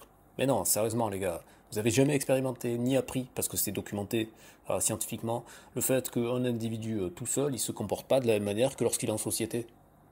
Sérieusement, sérieusement. Vous avez jamais vu ça. Vous avez jamais vu des enfants qui, sans l'autorité des parents, commencent à faire la dictature, qu'il y a le plus fort qui essaie de dominer les autres, et qu'après, quand il y a les parents qui arrivent, d'un coup, ça remet de l'ordre. Non mais sérieusement. Et c'est pareil pour les adultes. Vous n'avez pas remarqué que les endroits où il y a des caméras de surveillance, bizarrement, hein, les gens ils se comportent mieux. Non, non, vous n'avez pas remarqué ça. Vous n'avez pas remarqué que le fait que quand on est en société, le regard des autres, la pression sociale, justement, ça impose de se comporter moralement. En tout cas, de respecter les codes de la loi, par exemple. Eh oui, parce que sinon, ça servirait à quoi qu'il y ait des gardiens, des surveillants, etc. Tout serait en mode open bar. Et non. Ça ne veut pas dire que les individus livrés à eux-mêmes, forcément, ils vont commettre des crimes, etc. Mais ça veut dire que tu ne peux pas penser une seule seconde que tous les individus, sans problème, parce que dans le spectre des individus, tu vas avoir peut-être la majorité qui vont être des individus qui vont avoir des bons codes moraux, etc. Mais tu vas avoir un petit pourcentage de sociopathes, de psychopathes, de gens qui sont plus menteurs, manipulateurs, profiteurs, et ainsi de suite. Donc s'il n'y a pas de cadre, s'il n'y a pas de loi, ben, ces gens-là ne vont pas s'autoréguler. Alors tu pourrais me dire oui, mais dans un monde libertarien, les gens normaux, la majorité, ils vont s'unifier, donc former un groupe, donc ça contredit ce que tu disais par rapport à l'individu, et ils vont essayer de mettre hors d'état de nuire. Donc en fait, ils vont faire exactement ce que l'histoire de l'humanité a fait, c'est-à-dire qu'ils vont ériger un groupe qui va ériger une loi. Voilà, tout simplement. Donc ce sera peut-être un mini-état. Alors peut-être qu'après, là, on pourrait discuter sur le fait, sur la temporalité, de dire que oui, mais peut-être qu'en fait, c'est mieux de faire des micro-groupes par rapport à des situations et ainsi de suite. Ça, on pourrait discuter là-dessus. Là, ce serait présenter le libertarianisme sous un angle plus réaliste, plutôt que de dire ouais, non mais les gars, c'est complètement con votre truc. Non. Et ça s'appelle apporter de la nuance. C'est ça que vous savez pas faire, les gars. Voilà, donc une nouvelle fois, sortez-vous les doigts. Il y a toute une littérature sur le sujet, sur le fait qu'un individu tout seul ne va pas se comporter de la même manière que si il est en groupe. Alors à 23h50, tu fais référence à la chaîne, donc ça c'est Victor, tu fais référence à la chaîne Fouloscopie, qui est une chaîne scientifique et qui explique que dans certains cas, la foule a raison. Mais dans d'autres, non. C'est pas toujours le cas.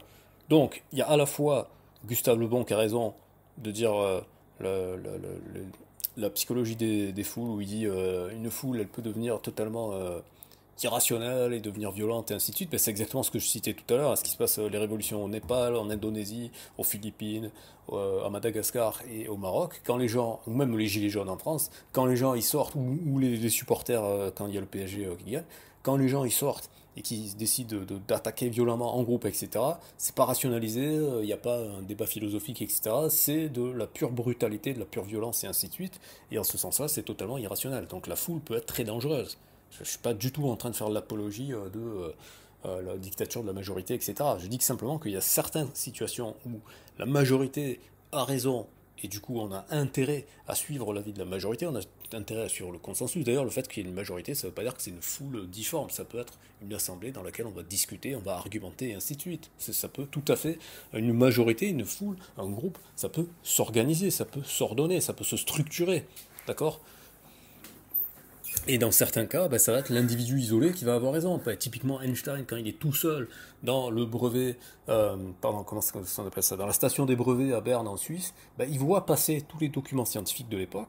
Et donc justement, parce qu'il a accès à tout ça, il peut voir en solo toutes les recherches de ses pairs. Donc il y a quand même intrinsèquement la notion de groupe qui rentre en ligne de compte, parce que c'est parce qu'il a pu voir tous les travaux qu'il a pu être au courant de l'état de l'art et qu'il a pu aller au-delà en proposant sa théorie. D'accord? C'est pas le génie isolé dans sa cabane tout seul. Non, il avait consulté ce que les autres ils avaient fait avant. D'accord? Il s'est appuyé sur les travaux du groupe. Mais c'est vrai que c'est lui qui a fait la percée, c'est lui qui a eu l'idée d'aller au-delà de Poincaré, par exemple. Poincaré qui était dans comment dire, sous la pression sociale, justement. Donc Poincaré, lui, il subissait la pression sociale qui l'a empêché, alors que ses équations pouvaient lui montrer qu'il n'avait plus besoin de l'hypothèse de l'éther, mais la pression sociale, l'académisme l'a enfermé là-dessus. Alors que Einstein, lui, il était reconnu par personne, il avait de compte à rendre à personne, et donc il a pu se dire, bah oui, en fait, il n'y a pas besoin de l'éther, on peut virer cette hypothèse, etc. Et boum, il a balancé sa nouvelle théorie. D'accord? Donc il y a des situations où c'est pertinent que ça soit un individu qui puisse aller au-delà, qui puisse avancer, qui puisse innover, mais il y a certaines situations, et donc avoir raison, du coup, et il y a certaines situations où, en fait, bah, c'est le groupe qui va avoir raison. Donc, en fait, c'est pas toujours le cas. Et c'est pour ça que la démocratie, son rôle, c'est que lorsque la majorité s'exprime et fait des lois, etc., les minorités doivent être protégées. Et dans la démocratie athénienne, alors je sais jamais lequel des deux c'est, donc vous me direz dans les commentaires à lequel, c'est soit l'iségoria, soit l'isénomia, dans les principes grecs de la démocratie, c'est le fait que tout citoyen peut interpeller les autorités pour faire une proposition. On va demander à Grok la différence entre isénomia et iségoria. Qu'est-ce que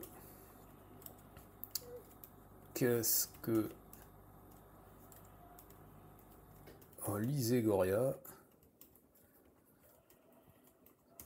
et l'isénomia? Ou isonomia, je crois que c'est isonomia. Dans la démocratie grecque. Dans la démocratie grecque. Même athénienne en fait, parce que c'est Athènes qui faisait ça. Alors, qu'est-ce qu'il va nous dire? Dans le contexte de la démocratie athénienne, les concepts d'iségoria et d'isonomia sont fondamentaux pour comprendre les principes qui sous-tendent cette forme de gouvernance. Ils incarnent des idéaux d'égalité et de participation politique qui ont façonné la démocratie directe d'Athènes. Voici une explication claire. Alors, iségoria, c'est l'égalité de parole. Voilà. Qu'on pourrait aussi traduire par la liberté de parole. Définition, le terme iségoria du grec isos, égal, et agoreunein, parler à l'assemblée ou agora, place publique, désigne le droit égal pour tous les citoyens de s'exprimer publiquement dans les espaces politiques, notamment à l'ecclésia, assemblée des citoyens. C'est un pilier de la liberté d'expression dans la démocratie athénienne. Donc l'iségoria, c'est la liberté d'expression. Alors évidemment, à Athènes, hein, c'est que les mâles libres. Donc à Athènes, tout citoyen mâle libre pouvait prendre la parole lors des débats à l'ecclésia, où se prenaient les décisions politiques, les lois, la guerre, la finance. Cette égalité de parole était vue comme essentielle pour permettre une délibération collective. L'iségoria impliquait que, peu importe la richesse, le statut social ou l'éloquence, chaque citoyen avait le droit de proposer une motion ou d'exprimer une opinion. Par exemple, un simple fermier pouvait théoriquement s'adresser à l'Assemblée au même titre qu'un aristocrate comme Périclès. Bien dit théoriquement, c'est-à-dire que dans la pratique, c'était peut-être pas... Voilà. Cependant, dans la pratique, les citoyens les plus éduqués ou charismatiques, comme les orateurs ou rhéteurs, dominaient souvent les débats, ce qui pouvait limiter l'égalité effective.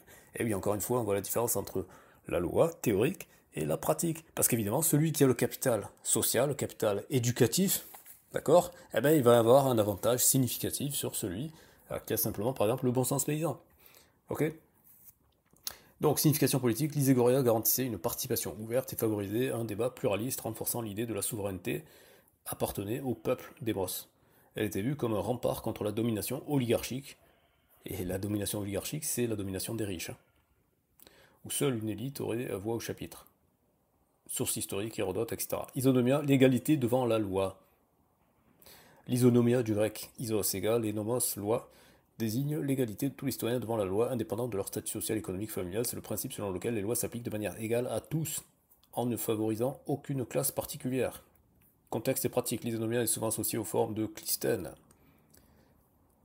considéré comme le père de la démocratie athénienne, blablabla, elle manifestait, blablabla. Isonomia impliquée, blablabla, signification politique, elle était un rempart face à la tinerie, blablabla, source historique, blablabla. Bon, ok, revenons à nos moutons. Ok, donc, voilà. Voilà, donc ça c'était pour Fouloscopie, etc. Bon voilà, ça c'est fait. Alors 24-48, tu fais un contre ton camp. Tu dis que c'est une bonne décision pour qui? Ah mais encore une fois c'est Alex. Voilà, tu dis il y a forcément des gens qui sont pas d'accord. Ben oui, mais sauf qu'il n'y a aucun système où tout le monde est d'accord. Alex, c'est là encore une fois où tu dis de la merde, parce qu'il n'existe aucun système sur cette planète où tous les individus de façon unanime seront d'accord. Ça n'est pas possible.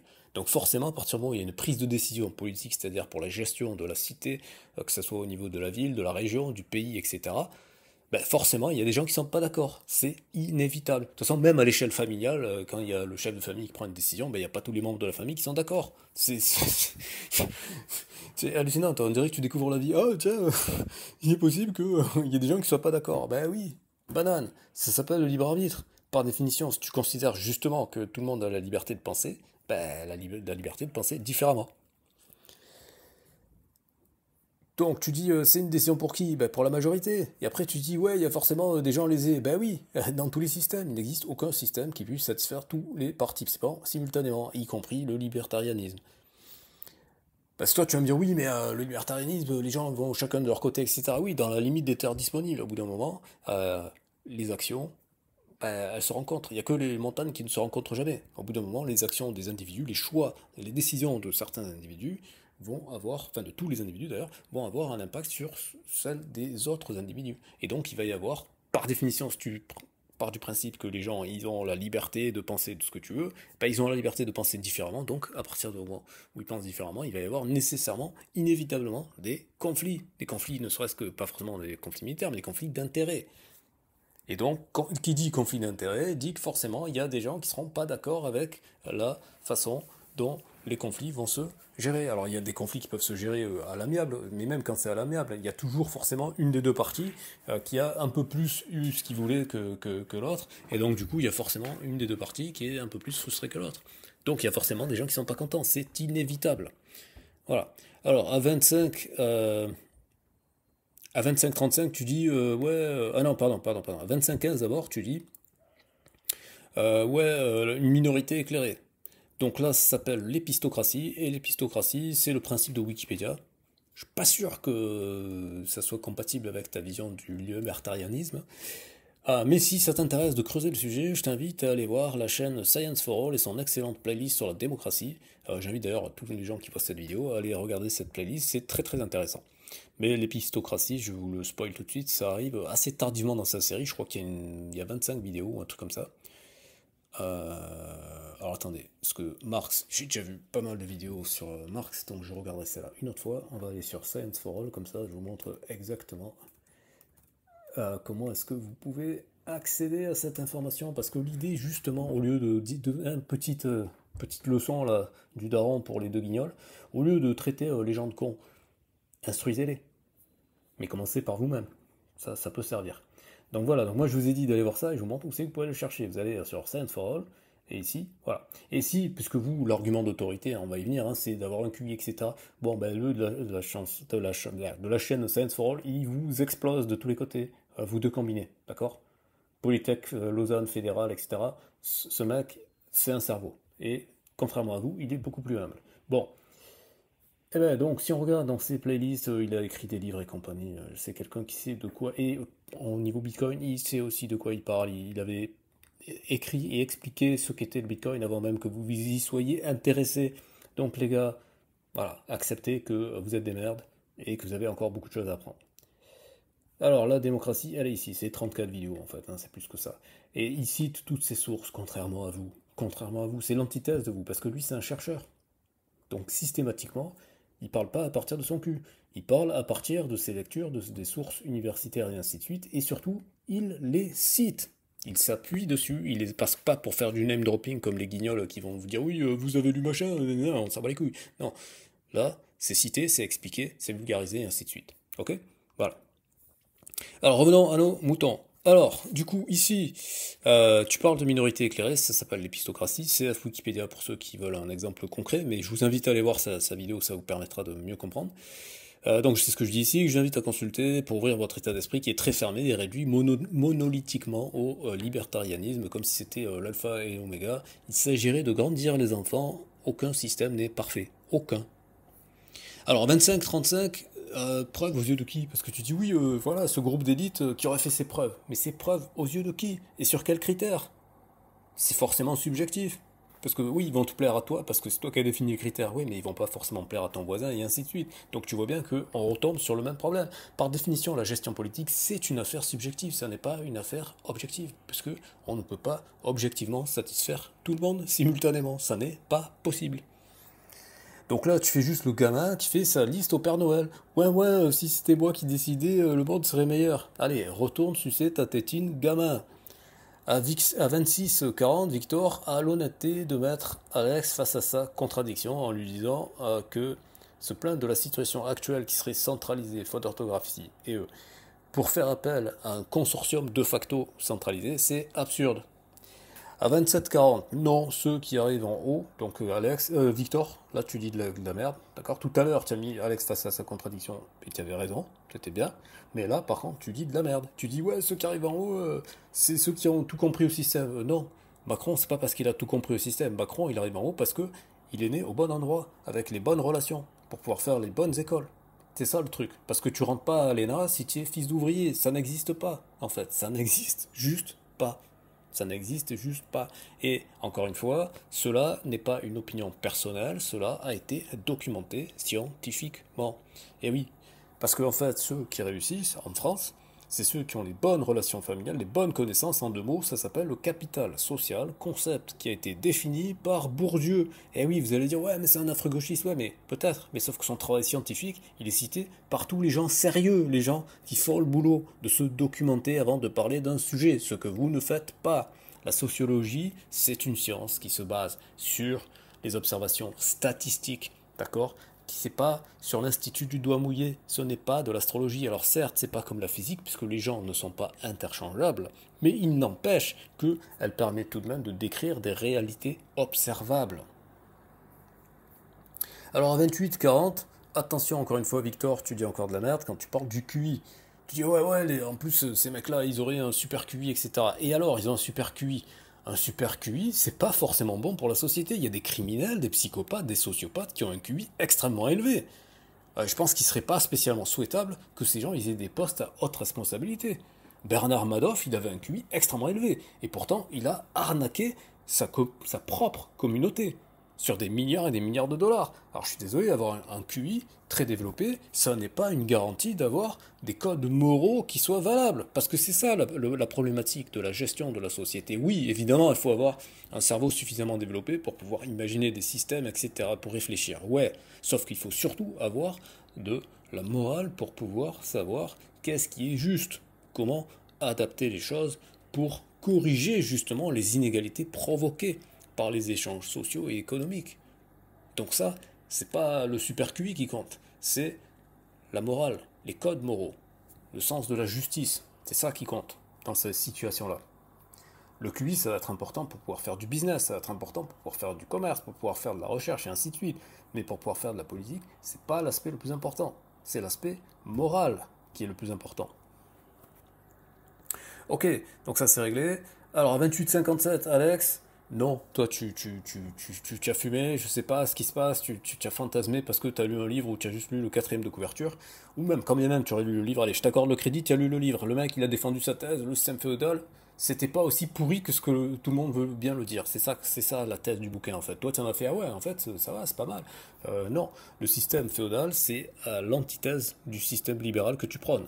Parce que ce n'est pas un système méritocratique. Parce que toi, Alex, si je te suis bien, si tu es cohérent avec ta position, c'est, voilà, le libertarianisme, c'est tout le monde peut faire ce qu'il veut, donc du coup, tout le monde peut progresser. Parce que toi, tu n'arrêtes pas de dire, ouais, les autres, la gauche, ils veulent taxer les riches, mais ils veulent pas aider les pauvres à progresser. Donc tu es pour le mérite, tu es pour qu'on puisse travailler, pour qu'on puisse vivre pour le fruit de son travail. Et c'est pareil ce que tu dis, Victor, tu dis, ouais, pour vivre du fruit de son travail. Ben oui, mais sauf que dans le monde féodal, le seigneur, il a les terres, et le paysan, celui qui fait le travail, il travaille pour le seigneur, et il n'a aucune possibilité de progression sociale. Il n'a aucune possibilité de progression économique. Même sa propre femme ne lui appartient pas, parce que le seigneur, s'il a envie de baiser sa femme, il peut baiser sa femme. Je sais pas vous, mais moi je trouve pas ça très libéral. Hein.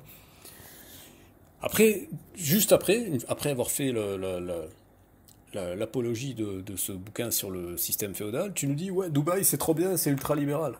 Mais Dubaï c'est pas féodal. Dubaï c'est pas du tout féodal, c'est justement ultra libéral. Mais même là, le fait que ça soit ultra libéral, ça dépend pour qui en fait.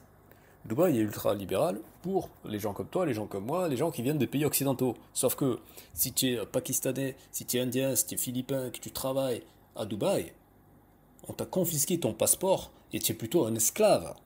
Et ça, j'appelle pas ça un monde libéral. Ce n'est pas un monde libéral. Donc Dubaï, c'est libéral pour les occidentaux, mais c'est pas libéral pour les esclaves. Donc Dubaï, ça repose quand même sur de l'esclavage. Et ça, il faut en avoir conscience. Alors à 29,45, j'ai mis Alex serait devenu communiste. Alors essayons d'écouter pour voir. Ah voilà, si, ça y est, maintenant ça me revient. Oui, alors, ça c'est magnifique. Tu fais un contre ton camp là. Donc, en fait, Alex est un sale gauchiste. Alex, t'es un sale gauchiste. Tu es un mytho, tu n'es pas un libéral, tu es un gauchiste. Il nous dit oui, Dubaï c'est trop bien parce qu'ils ont une vision sur 50 ans. Donc, moins 5, t'es en train de nous faire l'apologie du plan quinquennal, c'est ça? Parce que, à ce compte-là, c'est exactement ce que fait la Chine. Hein. La Chine, ils ont fait un plan jusqu'à 2049 pour le centenaire de la République populaire et communiste. Alex, serais-tu un communiste qui n'ose pas se l'avouer? Bon, à 30-12, vous parlez du dilemme économico-écologique. Là, je vais pas me prononcer sur le sujet parce que j'ai pas protesté le sujet parce que ça m'a saoulé, en fait. Il y a trop de gens qui disent tout et son contraire. D'un côté, il y a Jean Covici, ouais, la décroissance, on va tous crever, etc. D'un autre, il y a des gens qui disent pas du tout, etc. Donc, je vais pas me prononcer là-dessus. Et contrairement à vous et à toi en particulier, qui dit oui, ça c'est un test de QI pour voir qui c'est qui est con ou pas. Non, c'est surtout un test d'ego. Toi, tu n'as pas la capacité de réduire ton ego et de te dire ouais en fait peut-être que j'en sais pas plus que ça par rapport aux gens qui sont spécialistes etc donc peut-être que je devrais apprendre à fermer ma gueule mais ça c'est une réflexion qui n'arrive pas à percer ta boîte crânienne. Ferme ta gueule Alex, franchement la plupart du temps tu devrais fermer ta gueule. Voilà. Alors donc à 41-19 le dilemme sociologique, défendre le droit des minorités. Alors, bon, ben là, les gars, encore une fois, je vous l'ai déjà dit, tout le monde n'a pas les mêmes droits dans la pratique. C'est-à-dire, au niveau de la loi, oui, mais dans la pratique, non. Par exemple, Louis Sarkozy peut se présenter à la mairie de Menton au calme, sans aucun problème. Il peut se présenter à la mairie de Menton pour lancer sa carrière politique, précisément parce que c'est le fils de Nicolas Sarkozy. Et là, vous allez me dire, ouais, mais Nicolas Sarkozy s'est fait incarcérer. Ouais, mais sauf que le nombre de casseroles qu'il avait au cul, je suis désolé, mais c'était impensable qu'il puisse s'en tirer. Il en a trop. Il a du sang sur les mains, il a des détournements d'argent, etc., etc. Je veux dire, c'est un nombre incalculable. Et le nombre de gens qu'il a trahi aussi, il s'est fait énormément d'ennemis en politique. Parce que tout le monde dit oui, les juges rouges. Mais attends, il a trahi Pasqua, il a trahi Balladur, il a trahi il a trahi Chirac, il a trahi toute sa famille politique. Donc le nombre de gens qui avaient des raisons d'éliminer Sarkozy, il est stratosphérique. On l'avait vu d'ailleurs avec l'affaire Fillon. Enfin, pas par rapport à Sarkozy, hein, mais par rapport au fait que les politiciens, ils se tirent entre eux. Donc, donc ça n'empêche pas que leurs enfants, ils sont toujours bien placés. Donc Sarkozy, son fils, Louis Sarkozy, il est parachuté à Menton. Et il n'y a aucun autre citoyen de France qui a les mêmes droits que lui pour pouvoir, dans la pratique, hein, pas dans la théorie, oui, tout le monde a les mêmes droits, mais dans la pratique, si moi je voulais aller me présenter à Menton, ben, j'aurais aucune chance. Et ce serait pareil pour toi. La fille de Liliane Bectancourt, j'ai oublié son nom. Ben, en tout cas, c'est la femme la plus riche de France. Et de quel droit? Ben, du simple fait que ce soit la fille de Liliane Bettencourt. Basta. la fille de Liliane Bettencourt, qui est l'héritière de L'Oréal. Voilà, c'est aussi simple que ça. Et donc là, ça, ce n'est pas une égalité de droit. Je suis désolé, cette personne-là n'a absolument pas l'égalité des droits vis-à-vis de moi, de toi, de qui vous voulez, les gars. Faut redescendre sur Terre, faut regarder la réalité. Donc oui, en théorie, les citoyens français ils sont censés avoir les mêmes droits, mais dans les faits, dans la réalité, ça n'est pas vrai. Il faut être con, hypocrite, naïf ou les trois à la fois pour penser ça. Ce qui montre une nouvelle fois l'absence de rigueur dans votre démarche. Vous êtes juste des bouffons qui vendez votre soupe. Alors, selon vous, le dilemme c'est défendre les minorités versus la tyrannie de la majorité. Alors déjà, pour le second, d'accord, pour la tyrannie de la majorité, il faudrait juste regarder le réel. Je pose trois questions très simples. Quelle est la popularité de Macron? Avec quelle fraction de la population française? La fraction de la population française, c'est pas son score à l'élection, hein. C'est le nombre de personnes en France qui ont voté pour lui, divisé par le total de la population. Et on va voir que ce n'est pas la majorité. Et quelle proportion de la population peut de facto se présenter aux élections, c'est-à-dire convaincre au moins 500 maires? C'est une extrême minorité. Donc non, ce n'est pas là du tout, mais alors pas du tout la tyrannie de la majorité. Parce que le président n'a pas du tout représenté à aucun moment de son mandat, à aucun moment de ses deux mandats, il n'a représenté la majorité de la population française. À aucun moment. À aucun moment. Je rappelle même que l'élection de Macron, même la première, c'était la première fois que c'était vraiment le déchirement, la catastrophe absolue, que la gauche n'avait pas dit allez, il faut voter Macron. Ils ne l'ont pas dit. Contrairement à 2002, quand Le Pen est arrivé face à Chirac, où il y avait eu un appel massif, où 80% de la population était allée voter pour Chirac. D'accord? Et même là, Chirac ne représentait pas les 80%, puisque c'était un barrage massif contre l'autre candidat. Donc c'était pas du tout une majorité qui était pour Chirac, c'était simplement une majorité qui était contre l'autre candidat. Alors que là, les deux élections successives de Macron, il s'est fait dire avec moins de 17% de la population française. Ce n'est pas une majorité. Ce n'est pas une majorité. Donc non, ce n'est pas la dictature de la majorité. Donc les trois réponses à ces questions démontrent que non, ce n'est pas la majorité qui s'exprime dans le simulacre de démocratie qu'on appelle la République française. Une nouvelle fois, vous pensez pour acquis, vous prenez pour acquis des choses qui sont fausses, et leur fausseté est facilement vérifiable. Sortez-vous les doigts au lieu de vous toucher. L'amour de soi, c'est bien, mais le narcissisme, ça l'est beaucoup moins. Alors à 42-27, tu fais un homme de paille, Alex, un gamin de collège qui sait calculer sa moyenne pondérée par les coefficients, sait que tous les DS ne se valent pas, et que ce n'est pas leur nombre, mais leur poids qui fait la différence. Quand on dit que les 1% possèdent plus que les 99%, on illustre bien le fait qu'une minorité d'individus domine la majorité des individus. Et là, tu vas dire que démocratiquement, un homme égale une voix, sauf que ce n'est pas pour rien que les milliardaires capitalistes achètent les médias alors que ça ne leur rapporte rien. Les milliardaires capitalistes, généralement, ils font que des choses qui leur rapportent de l'argent. Donc s'ils achètent des médias qui ne leur rapportent pas de l'argent, c'est même pire, qui leur coûtent de l'argent, c'est précisément parce que ça leur apporte de l'influence. L'influence qui est nécessaire pour faire élire le candidat qui obéira à leur diktat. Une nouvelle fois, soit t'es con, soit t'es hypocrite, soit t'es naïf, soit t'es les trois à la fois. Mais dans tous les cas, les gars, il faut se sortir les doigts et consulter ceux qui ont déjà fait le boulot. Par exemple, le canard réfractaire ou Osons causer. D'accord? Ici, je tape canard réfractaire,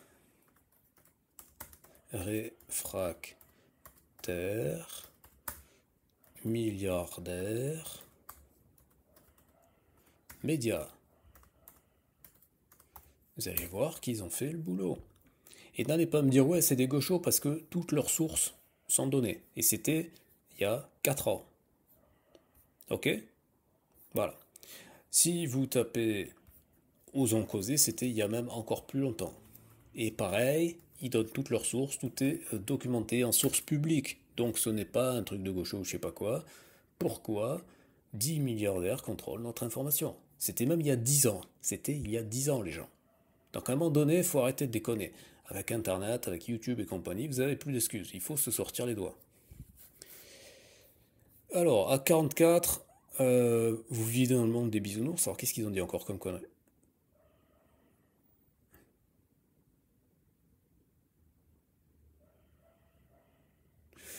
Ah oui, voilà, je crois que c'est ça. Il disait oui, en fait, chacun devrait vivre individuellement sans appartenir à un groupe. Waouh, c'est beau, c'est magnifique. Sauf que ça n'est pas la réalité. Ça n'est pas le monde dans lequel on vit. Alors les gars, soit vous vivez dans le monde des bisounours, où il n'y a que des individus. Pourquoi les gens ont-ils créé des groupes depuis la nuit des temps? Parce que les méchants gauchistes seraient communistes depuis le paléolithique?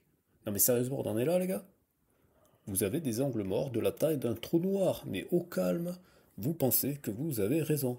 Alors oui, en théorie, ça serait magnifique si chacun pouvait s'adresser aux autres en les traitant comme les individus singuliers qu'ils sont, parce que chaque individu est unique, a des caractéristiques uniques, et a tout ce que vous voulez comme singularité. Oui, mais sauf que dans ce cas, déjà, on ne pourrait plus parler, parce que quand je dis le mot homme ou mec, ben, je définis en fait un regroupement nécessaire pour produire ce concept. Idem si je dis bitcoiner. Quand je dis bitcoiner, je fais une généralisation abusive où je vais encapsuler dans un même concept un groupe d'individus qui en fait sont différents, ont des individualités. En fait, à chaque fois qu'on va utiliser un nom commun, et ça prend à l'école primaire, la différence entre un nom propre justement parce qu'en fait un nom propre c'est un nom singulier, d'accord, et un nom commun qui par définition regroupe un certain nombre de caractéristiques qu'il a en commun avec les autres membres du groupe reconnus sous la même étiquette. Vous êtes juste des abrutis ou bien? Chaque fois que vous ouvrez la bouche, on dirait des gamins de 5 ans qui n'ont jamais ouvert un livre, ni jamais confronté leur opinion avec des gens qui savent raisonner. C'est grave, je suis atterré. Donc chaque fois qu'on utilise un nom commun, oui, on fait une généralisation, on fait un regroupement, et donc, du coup, on perd la spécificité, l'unicité de l'individu. Donc oui, il est impossible de traiter les gens individuellement. Tout le monde a des généralisations constamment en tête, puisque sinon on ne pourrait pas tout simplement parler. Alors à 45-29, Alex, il est persuadé d'avoir trouvé l'argument du siècle en disant oui, sinon comment t'expliques le phénomène des bounties? Et d'ailleurs, Alex, si on regarde bien, il dit oui, mais ça peut s'expliquer. Il n'explique pas comment ça pourrait s'expliquer. Vite fait, il évacue. Et c'est là qu'on voit que Alex, tu es de mauvaise foi. En fait, tu es un menteur. C'est plus fort que toi. Tu peux pas t'empêcher de mentir. Parce que dès que tu vois que ah ouais, en fait, il y avait une contradiction dans ce que je dis, non mais je la cache sous le tapis. Mais non, mais moi je vais pas la laisser sous le tapis. Je vais te la mettre en plein milieu de ton nez. Je vais te mettre ta merde dans ton nez, ou plutôt ton nez dans ta merde. Comment ça s'explique le phénomène de Bouty? Ben, ça s'explique parce que c'est la singularité statistique. L'homme moyen, ça n'existe pas. Et ça, c'est Quetelet déjà qui le disait au 19e siècle. L'homme moyen, ça n'existe pas. Le français moyen, ça n'existe pas. Les individus sont des unités statistiques qui s'écartent plus ou moins de la moyenne pour chaque variable que l'on mesure. C'est-à-dire que si je mesure la taille, ben voilà, on va dire le français moyen il fait 1m75. Alors évidemment, il y a des gens qui mesurent 1m75. Mais si vous prenez des gens dans la rue, il y a de très fortes chances que vous tombiez sur des gens qui sont soit plus que 1m75 et soit moins que 1m75. Et c'est très très faible la probabilité que vous tombiez sur des gens qui ont exactement la valeur moyenne. Parce qu'il va y avoir les gens qui vont s'écarter de la moyenne. Quel que soit le groupe, tu trouveras mécaniquement, c'est la loi de Gauss qu'on appelle aussi la courbe en cloche. Ça vous dit quelque chose, les gars? Vous avez branlé quoi dans les cours de stats? Parce que c'est ça, les ingénieurs, ça. Franchement, je m'inquiète du niveau des ingénieurs soi-disant issus de grandes écoles. Ces écoles en carton, vous avez acheté le diplôme, comment ça s'est passé? Donc il y a toujours des individus qui vont s'écarter significativement de la moyenne. En fait, en gros, vous allez avoir 68% qui vont être à un écart type de la moyenne, et puis après, progressivement, vous allez vous écarter de plus en plus de la moyenne. Donc au bout d'un moment, ben, vous allez avoir des valeurs extrêmes à droite et des valeurs extrêmes à gauche. Et c'est pas à gauche et à droite politique, c'est à gauche et à droite de la moyenne, tout simplement. Donc ça veut dire que pour quelle que soit la caractéristique que tu considères comme étant le représentatif de tel groupe, ben, vous allez avoir des gens de ce groupe qui ne vont pas du tout représenter les caractéristiques moyennes de ce groupe. Et qui vont même carrément être en opposition avec celui-ci. Donc le fait qu'on reconnaisse qu'il y ait des groupes, ça ne veut pas dire qu'on nie l'individu. Ça veut dire simplement que on ne peut pas raisonner simplement en termes d'individus, parce que c'est inévitable qu'il y ait des regroupements. C'est ça que le principe en fait. C'est comme le concept de classe sociale. C'est pas vous qui décidez s'il y a des classes sociales ou pas. Elles existent, de facto. C'est pas un choix. Elles existent de facto. Voilà, donc des individus s'écartent significativement de la moyenne et par conséquent ils ne représentent pas le groupe. Par ailleurs, pour les groupes humains, les critères peuvent et les scores peuvent varier, rien n'est figé. Alors, à 48-22, il nous dit oui, mais c'est toujours pareil.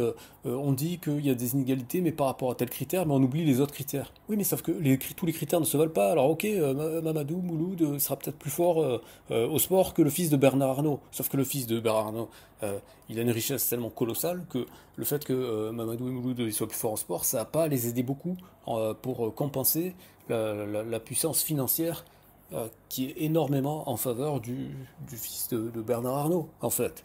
Donc encore une fois, Alex, tu dis des trucs dans le vent sans réfléchir ni quantifier. C'est juste pour dire style, oui, mais en fait, ils n'ont pas pris en compte toutes les caractéristiques. Oui, sauf que la caractéristique financière, je veux dire, si t'es ultra riche, c'est le fils de Bernard Arnault, et tu te retrouves, t'es handicapé. Ouais, ben peut-être que, par exemple, mettons que t'es sourd ou t'es aveugle, etc. Ben, vu que t'es le fils de Bernard Arnault, peut-être que tu pourras accéder en premier au service de Elon Musk de Neuralink, et que tu vas pouvoir recouvrir la vue, etc. C'est-à-dire que oui, si on regarde du point de vue de la vue, ouais, le fils de Bernard Arnault, il peut pas voir, etc. Ce qui est pas vrai, hein, d'ailleurs, mais je veux dire, c'est un exemple théorique. Ah, il aurait perdu la vue, etc. Donc il serait handicapé par rapport à quelqu'un qui aurait sa vue. Mais sauf que le clochard qui est dans la rue et qui a sa vue, qui a ses deux bras, etc., eh ben, il préférait perdre la vue et être dans la situation confortable du fils de Bernard Arnault. Donc tu vois bien que c'est totalement débile. C'est pas parce qu'il y a plusieurs caractéristiques qu'elles ont toutes le même poids. Encore une fois, on en revient à la logique du gamin qui arrive au collège et qui découvre que oui, ben, le DS coefficient 4, il va compter 4 fois plus que le petit devoir sur table coefficient 1. Voilà, c'est exactement du même niveau. C'est exactement du même niveau. Alors soit tu fais le crétin, soit tu es crétin, mais il n'y a pas d'autre alternative. Voilà, donc, une fois de plus, tu parles dans le vent, sans définir, sans quantifier, et pour le coup, tu utilises le biais du survivant pour dire, ouais, regardez, lui, il a fait ci, il s'en est tiré, ouais, et comme il y en a qui ont essayé, ah, ça tu le dis pas. L'échantillon de base, Walou, on n'en parle pas, nada, que chi. Alors à 50, Victor, tu prends la Bible. Alors là c'est magnifique, là. Là, c'est magnifique. Tu nous fais le coup des Américains, le coup des protestants américains qui vont utiliser la Bible pour dire, bah écoutez, si vous êtes pauvre maintenant, c'est parce que c'est Dieu qui l'a voulu. Voilà. Puisque selon le protestantisme, en fait, hein, on a la récompense la différence entre le protestantisme et le catholicisme, c'est que pour les catholiques, ils appliquent le principe qu'avait dit Jésus lui-même. Hein. Jésus, il avait dit, mon royaume n'est pas de ce monde. Donc on ne doit pas, selon Jésus, on ne doit pas chercher la richesse matérielle. Mais selon les protestants, ils ont réinterprété la Bible en disant ah, mais si on est riche, ça veut dire que Dieu nous aime, il nous récompense de notre vivant. Voilà. Donc c'est ce qui permet aussi d'expliquer pourquoi le capitalisme s'est développé dans les pays protestants et non pas dans les pays catholiques. Et en fait, Victor, au lieu de reprendre la Bible, tu ferais mieux de lire Max Weber, L'origine protestante du capitalisme. Ça te permettra de mieux comprendre que, en fait, eh oui, le capitalisme, c'est pas un système ex nihilo qui est sorti de nulle part. Il a une idéologie derrière, il a un code moral derrière. Eh oui, ça vous plaît pas, mais c'est ça la réalité, les gars. Les idées ne sortent pas de nulle part. Il y a un processus continu. Quand Bolloré, le catholique, va en Afrique pour l'exploiter, bizarrement, ses valeurs chrétiennes, elles ont disparu. Alors à 51-16, c'est le dilemme l'argent ne fait pas le bonheur versus il faut augmenter les salaires. Là encore une fois, Alex, tu fais un homme de paille. Et c'est grotesque, puisque d'ailleurs toi-même tu dis oui, bon, l'argent ne fait pas le bonheur, je suis d'accord, mais par contre il permet d'améliorer, etc. Et donc, tous les gens qui disent l'argent ne fait pas le bonheur, ils sont conscients du fait que ils veulent dire que l'argent tout seul ne fait pas le bonheur, mais par contre, évidemment, que personne ne nie le fait que ça permette d'améliorer le confort de vie, d'améliorer tout un tas de choses sous réserve que on ait encore tous les éléments que l'argent permet d'acheter. En fait, parce que si tu te retrouves avec juste de l'argent, mais qu'il n'y a plus personne pour produire les biens ou les services, l'argent il sert plus à rien en fait. D'accord? L'argent il sert à partir du moment où tu peux l'échanger contre des biens ou des services. Et donc pour ça, il faut que les gens qui produisent les biens ou les services, ils soient suffisamment rémunérés. D'où le fait que, oui, eh oui, eh oui, ils veulent augmenter les salaires. C'est normal. Si avec l'inflation, le coût de la vie augmente, mécaniquement, il faut rééquilibrer en augmentant les salaires. C'est ça le truc. Et c'est justement pour ça qu'il n'y a pas besoin que ça soit une science irréprochable comme la physique pour s'en apercevoir. Si le coût de la vie augmente, il faut augmenter les salaires, sinon les gens s'appauvrissent. C'est aussi simple que ça. Donc, tu viens de faire un homme de paille grotesque, parce que tu viens de dire que ce n'est pas l'argent qui fait le bonheur, mais les possibilités qu'il offre pour y parvenir. Et les gens en faveur de la redistribution, ils n'ont jamais évoqué ni imaginé qu'il faudrait que les pauvres reçoivent l'argent magique comme s'ils avaient gagné au loto. Parce que tu dis, oui, les gens qui ont gagné au loto, ils sont malheureux. Oui, mais connard, quand on parle de redistribution, à aucun moment, les gens ils disent, oui, on va donner l'équivalent du loto aux pauvres. Ça n'a absolument aucun sens. Ça n'a absolument aucun sens. Les politiques de redistribution, elles sont toujours, c'est des minima sociaux, etc. C'est juste pour permettre les gens de sortir de la pauvreté et pour vivre dans la dignité. Donc arrêtons de déconner. Et justement, en plus, là encore une fois, vous êtes de mauvaise foi ou alors vous n'avez pas fait les recherches. C'est que les études elles montrent que si le niveau de richesse, il est au plus on est pauvre, au plus une augmentation a un impact significatif sur le bonheur des gens, sur la satisfaction des gens et ainsi de suite. C'est à passer un certain seuil que effectivement là ça change plus grand chose. Mais justement pour les gens qui sont pauvres, quand on leur fait des augmentations, même minimes, ça les booste, ça leur donne beaucoup plus de motivation, ça rend leur vie bien meilleure.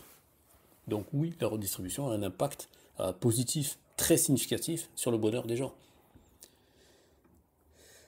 Alors ensuite, à 52, 53, le dilemme c'est liberté du corps vs tout doit être réglementé. Alors, l'introduction de la morale commence avant même l'écriture d'une constitution. Ben oui, il faut se renseigner les gars, faut se renseigner les gars. Justement, dans le monde occidental, le droit, il démarre avec l'étape de la loi de Moïse, donc la morale. Le droit occidental est précisément l'enfant de la morale. Et progressivement, les gens ont essayé de détacher cette morale de la religion. Mais le droit est resté lié à la morale, puisque précisément il est là pour permettre les prises de décision en cours de justice, donc de l'application de la morale. Mais oui, mais justement, l'économie doit suivre des lois précisément parce qu'elle a un impact sur le droit et la liberté des gens. La liberté d'action et de choix entre un employeur et un employé, c'est pas la même. L'économie ne peut pas être déconnectée du droit et donc de la morale. À 57-27, Alex, renseigne-toi sur les travaux de Jonathan Haidt. D'ailleurs, je crois que c'est Victor Ferrier qui avait fait une vidéo là-dessus. Victor Ferrier, quand il faisait encore des vidéos qui apportaient de la valeur. Jonathan Haidt.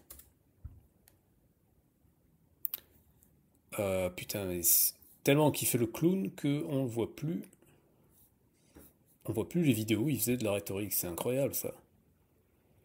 Il souille l'hommage à Laura et Morandement. Je sais même pas qui c'est. Je sais même pas comment ça se fait que quand je dis Victor Ferry, je vois KB. Ce qui sous-entendrait, ce qui serait pas impossible, que Victor Ferrier serait ami de KB. Franchement, tu serais tombé bien bas, Victor, si tu en es arrivé jusque-là. J'espère pour toi que ça n'est pas le cas, parce que franchement, ça ferait vraiment pitié. Bon, c'est assez hallucinant le moteur de YouTube, putain. Alors, on va mettre morale peut-être.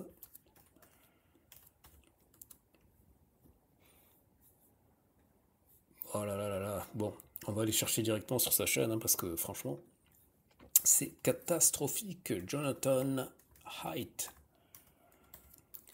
Bon, sinon, comment il s'appelle? Ah ouais, c'est affligeant de pas le trouver comme ça. Sinon, Science for All, je crois qu'il en avait parlé. Ouais, bon. On va retourner sur Science for All. Bon, ben, Victor Ferrier, décevant. Décevant, Victor Ferrier. Décevant, décevant. Alors, Jonathan. Et sinon, on va aller directement sur Jonathan Haidt, mais c'est en anglais, c'est juste que moi je voulais vous donner des sources en français, mais sinon je vais vous donner ces sources. Putain. Je crois que c'est le paradoxe de la morale. Oui, d'ailleurs, tiens, au passage, puisque vous parliez de morale, mais en fait, je suis con, j'aurais dû aller directement sur la chaîne de. Alors, il a renommé sa chaîne, pardon, c'est Evo Sapiens. Voilà, Evo Sapiens, qui s'appelait avant Homo Fabulus, et que vous l'aimiez ou pas, c'est lui qui a fait, à mon sens, sur YouTube, la documentation la plus précise sur la morale. Voilà, vous avez 11 vidéos, et je vous les recommande très fortement parce que c'est pas son avis en fait, c'est l'état de la recherche scientifique sur le sujet, l'état de la recherche neuroscientifique sur le sujet. D'accord? Donc c'est pas de la littérature de gonzesse, je dirais. C'est mesdames, pardon, excusez-moi cette voilà, mais c'est juste pour faire la punchline, ça n'a rien contre vous. C'est pour dire que c'est des sciences dures, d'accord? C'est des neurosciences. sur lesquels ça s'appuie. Voilà. Et donc je vous laisse aller voir tout ça. Voilà. Et puis pour ceux qui veulent savoir qui est Jonathan Haidt, parce que quand même je l'ai hypé du coup. Jonathan Haidt. Voilà, sur les valeurs. Et il a fait un TED Talk il y a 12 ans maintenant. Voilà. Mais paradoxalement, son TED Talk est un peu faible, je trouve. Bon, évidemment, c'était il y a 12 ans, donc c'est sûr que 12 ans après, c'est un peu plus difficile de... Mais ouais, enfin, ça vaut le coup de le regarder. Il faudrait que je le re-regarde, mais je crois que je l'avais revu l'année dernière et je l'avais trouvé un peu faible par rapport au développement. Et donc c'est pour ça que je vous recommande plutôt Evo Sapiens, sa série sur la morale est très très bien documentée. Et les plus courageux lisez son livre, c'est encore mieux. Voilà, donc ça c'est fait. Donc l'introduction de la morale, blablabla, ça c'est dit. Voilà, blablabla, donc... Voilà, alors après j'avais dit, oui voilà, c'est ça, donc renseigne-toi sur les travaux de Jonathan Haidt. Donc je vais te résumer, mais la vidéo de Victor Ferrer, pour le coup, elle était bien. C'est dommage que je ne la retrouve pas. Mais il résumait le livre de Jonathan Haidt que je n'ai pas lu, donc c'est pour ça que je me baserai là-dessus. Ce qu'il dit, c'est qu'il y a des principes moraux de base qui sont universels. Le problème, c'est qu'après, derrière, chaque civilisation va développer sa façon de les hiérarchiser. D'accord? C'est-à-dire que c'est comme il y en a qui vont mettre la loyauté avant, je sais pas, la solidarité ou je sais pas quoi. Bref, donc la hiérarchie des valeurs n'est pas la même dans chaque civilisation. Mais les principes moraux sont les mêmes dans toutes les civilisations. C'est juste qu'ils ne sont pas organisés de la même manière. C'est-à-dire qu'à la fin des fins, on retrouve tous les codes moraux dans toutes les civilisations, mais pas organisés de la même manière. Et c'est de là que viennent les divergences d'opinion. Voilà. Donc, je donnais comme illustration, parce que vous êtes des programmeurs, je vous ai dit, voilà, tous les langages de programmation qui sont complets au sens de Turing, ils peuvent faire rigoureusement la même chose. Mais il n'empêche qu'il y a certains qui vont partir en guerre pour défendre le langage C, il y en a qui vont défendre le langage JavaScript, d'autres ils vont défendre le langage Python, d'autres ils vont encore défendre le langage Rust. Alors qu'à la fin de la journée, chacun de ces langages permet de faire exactement les mêmes choses. Et bien il en va de même pour les codes moraux, c'est-à-dire pour chaque société, si vous appliquez tous les codes moraux, ça amène à l'homme vertueux qui sera le même dans quelle que soit la société. Sauf que l'ordre dans lequel il va y parvenir ne sera pas le même, et donc ce qui fait que ça va produire des gens qui vont avoir une vision de la morale, parce que personne est totalement l'homme vertueux complet avec toutes les cases qui sont cochées, donc ce qui fait qu'il va y avoir les conflits. Donc voilà pourquoi les gens peuvent paraître ne pas avoir la même morale, mais en fait si on appliquait, et si on s'expliquait, si on s'appliquait à s'expliquer par rapport aux choix que l'on fait et les bases, etc., eh bien on s'apercevrait qu'il y a beaucoup plus de points communs que ceux que l'on croit. Voilà, alors à 57-50, Victor, tu dis... ouais, mais en fait, ça pousserait au relativisme. Mais oui, mais sauf que le relativisme, en fait, tu peux pas en sortir, Victor. C'est là où, encore une fois, vous regardez juste votre nombril. Vous ne pouvez pas sortir du relativisme.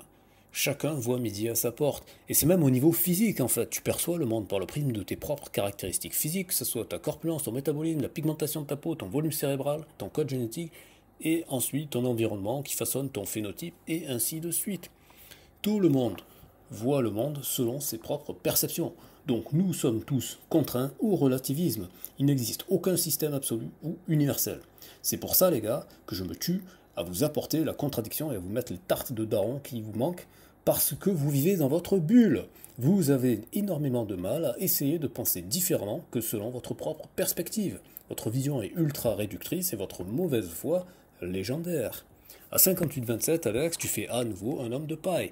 Aucun système ne peut empêcher un crime d'être commis. Tu dis, parce que Victor, il te dit, ouais, mais imagine, voilà, si c'est le libertarianisme et tout, tu peux pas empêcher ton voisin de violer sa fille ou je sais pas quoi. Et après, tu dis, oui, mais c'est le principe de non-agression, je sais plus ce qu'il te dit, Victor. Et du coup, au lieu d'admettre que, oui, bah oui, en libertarianisme, c'est pas la solution à tous les problèmes, tu dis, oui, mais le système actuel, il permet pas d'empêcher. Ouais, mais sauf qu'en fait, il n'y a aucun système qui permet intrinsèquement d'empêcher tous les crimes. Il n'y a aucune situation, aucune société qui a zéro crime, en fait. Parce que, à partir du moment où tu considères, je veux dire, à moins que tu considères que les humains ils soient enchaînés comme dans Matrix, à partir du moment où tu considères qu'ils doivent avoir la liberté de se mouvoir, d'accord, et que par conséquent, ils peuvent, s'ils peuvent se mouvoir, ils peuvent agresser leurs semblables, d'accord, les gens ne vont pas s'enfermer dans des armures ou je sais pas quoi, à partir du moment où tu peux te déplacer, à partir de ce moment-là, tu peux agresser, c'est inévitable. Donc, La question, c'est pas de dire oui, il n'y a aucun système qui peut l'empêcher. Parce que physiquement, tu peux pas empêcher les gens de se taper sur la gueule, tu peux pas empêcher les gens de voler, et ainsi de suite. En fait, ce qui fait que dans certaines sociétés, ben, il va y avoir moins d'agressions, moins de vols, moins de crimes en général, moins de délits, ben, c'est que il va y avoir soit un cadre, c'est la loi, qui va être respectée, soit il va y avoir un niveau d'inégalité qui va être faible. En Scandinavie, ben, il va y avoir moins de crimes qu'en Afrique du Sud, parce que le coefficient de Gini, eh ben, c'est un bon outil de prédiction dans ce cas, de prédiction des inégalités. Les codes moraux partagés, si je donne les exemples de la Scandinavie et de l'Afrique du Sud, parce que je suis allé en Scandinavie, à Stockholm précisément, et je suis allé en Afrique du Sud, à Johannesburg, et à Cape Town, et aussi même à Richard Bays. Ok. Donc j'ai vu ce que c'était que les pays où il y avait une très très très forte inégalité, où il y a des systèmes de sécurité très très très très développés avec des barbelés, etc. D'accord. Et je peux vous dire qu'en Afrique du Sud, il y a des gens très très très très riches, mais il y a aussi des gens très très très très pauvres. Et c'est pour cette raison qu'il y a autant de délits, de crimes et de violences, parce qu'il y a une très forte inégalité. Alors qu'à Stockholm, je n'ai pas vu ça. Alors qu'à Stockholm, il y a aussi des gens très très très riches. Mais il y a beaucoup moins de très très très pauvres. Ceci explique peut-être cela. Et il y a aussi la notion des codes moraux partagés. À Dubaï ou en Arabie Saoudite, quand ils appliquent la charia, je peux vous garantir que ça file droit, d'accord. Il n'y a pas, y a pas de criminalité. Parce que le criminel, il se fait couper la main. Le voleur se fait littéralement couper la main. Donc là, je peux vous dire que ça calme les gens. Alors que d'un autre côté, vous avez la peine de mort aux États-Unis, ça n'empêche pas qu'il y ait des tueries individuelles comme Charlie Kirk ou les tueries de masse. Le film comment il s'appelle, Roger Moore, je crois. Oui, c'est ça. Le film de Roger Moore, Bowling for Columbine, c'était en 1999. D'accord. C'était en 1999. Ça fera bientôt 30 ans. Et c'était pas la première fois. Bowling for Columbine. Voilà. Non, j'ai dit, la tuerie a eu lieu en 1999 et le film date de 2002. D'accord. Voilà. D'ailleurs, j'hallucine qu'il soit accessible en gratuit. Voilà. Bon, voilà, vous pouvez aller le voir, ça vous rafraîchira la mémoire. Alors, on va finir cette vidéo parce qu'elle commence à être longue. Voilà, donc Victor à un moment donné dit oui, en fait, il n'y a pas de vérité anthropologique, donc là, Victor, je te rassure, tu es sur la bonne voie. Le libertarianisme est un système parmi tant d'autres. À 59-30, Alex, tu te gourres. Parce que tu dis, ouais, mais c'est une vérité axiomatique, je sais pas quoi. Ouais, mais sauf qu'une vérité axiomatique, ça veut dire qu'il n'est pas issu de l'observation. Un axiome, c'est précisément un acte de foi. C'est un postulat, c'est un principe qui est énoncé sans aucune preuve. Par exemple, par deux points passe une droite. C'est un axiome de la géométrie euclidienne. C'est un axiome de la géométrie euclidienne. Mais c'est faux en géométrie non euclidienne. Alors pour illustrer les choses, si vous prenez une feuille de papier, vous placez deux points, vous pouvez tracer une et une seule droite. Ça c'est vrai en géométrie euclidienne. Maintenant, si vous prenez une orange par exemple, et que vous placez deux points, vous verrez que vous pourrez faire passer autant de droites que vous voulez, parce qu'en fait, en géométrie sphérique, les droites, ce sont des cercles.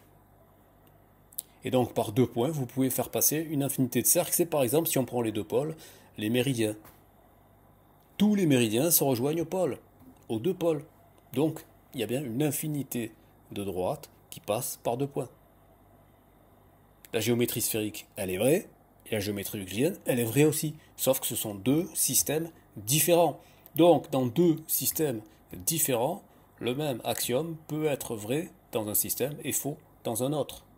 Ce qui veut bien dire que donc, ton système, Alex, n'est pas meilleur qu'un autre système, il n'est pas plus vrai. Ce que toi tu considères vrai, c'est vrai dans ton système. Mais si on sort de ton système, ce n'est plus vrai. Voilà pourquoi il faut que vous compreniez que vous n'êtes plus des enfants, les gens. Et c'est bien là votre problème majeur. Souffrez qu'il existe d'autres systèmes que votre système préféré. Votre système préféré n'est pas le meilleur, parce qu'il ne peut pas être le meilleur d'un point de vue objectif, puisque tous ces systèmes sont des systèmes nécessairement subjectifs. parce que ce sont des systèmes qui doivent être choisis par les individus, donc choisis subjectivement. Voilà, j'espère que vous avez compris l'intérêt de cette vidéo, que malgré les taquets que j'ai mis à ces deux petits sales gosses, bah, c'est pour leur bien, d'accord? C'est les tartes de daron pour leur dire, les enfants, arrêtez vos conneries, et sortez-vous les doigts, parce que les gars, vous n'avez pas fait le boulot. C'est ça le problème, hein. Le problème, c'est que vous n'avez pas fait le boulot. Donc, voilà, remettez-vous un peu plus en question, confrontez honnêtement les opinions qui sont divergentes des vôtres, et arrêtez les hommes de paille, arrêtez la mauvaise foi. Arrêtez la mitonnerie, arrêtez de vous toucher, arrêtez de vous reconforter en permanence à toujours vous dire ah oui, oui, on est du bon côté. Non, non les gars, vous avez le droit de défendre vos opinions, mais ça ne vous permet pas de mentir sur les opinions et de manipuler les opinions des autres. Soyez respectable en respectant les opinions des autres. Ça vous forcera justement, hein, je reprends le passage de la Bible que tu citais Victor, ben oui, si vous considérez que vous êtes en haut de l'échelle alimentaire, j'ai fait un mix de la chaîne et de l'échelle alimentaire. C'est à vous que revient d'avoir plus d'exigence envers vous-même pour analyser plus honnêtement, plus rigoureusement les contradictions que vous pouvez apporter aux autres systèmes. Parce qu'encore une fois, à aucun moment de ma vidéo, je n'ai dit que les autres systèmes étaient meilleurs que le vôtre. J'ai dit simplement que vous devez respecter l'honnêteté de leur système pour faire valoir les arguments en faveur de votre système. Mais pour ma part, je considère qu'aucun système est supérieur à un autre. C'est une considération de choix en fonction du contexte et même en fonction des périodes de la vie, de la situation personnelle et ainsi de suite. Ce sont des choix subjectifs. Voilà, abonnez-vous, pouce vers le haut, partagez et dites votre opinion dans les commentaires si vous êtes d'accord, pas d'accord, mais toujours en argumentant et en sourçant.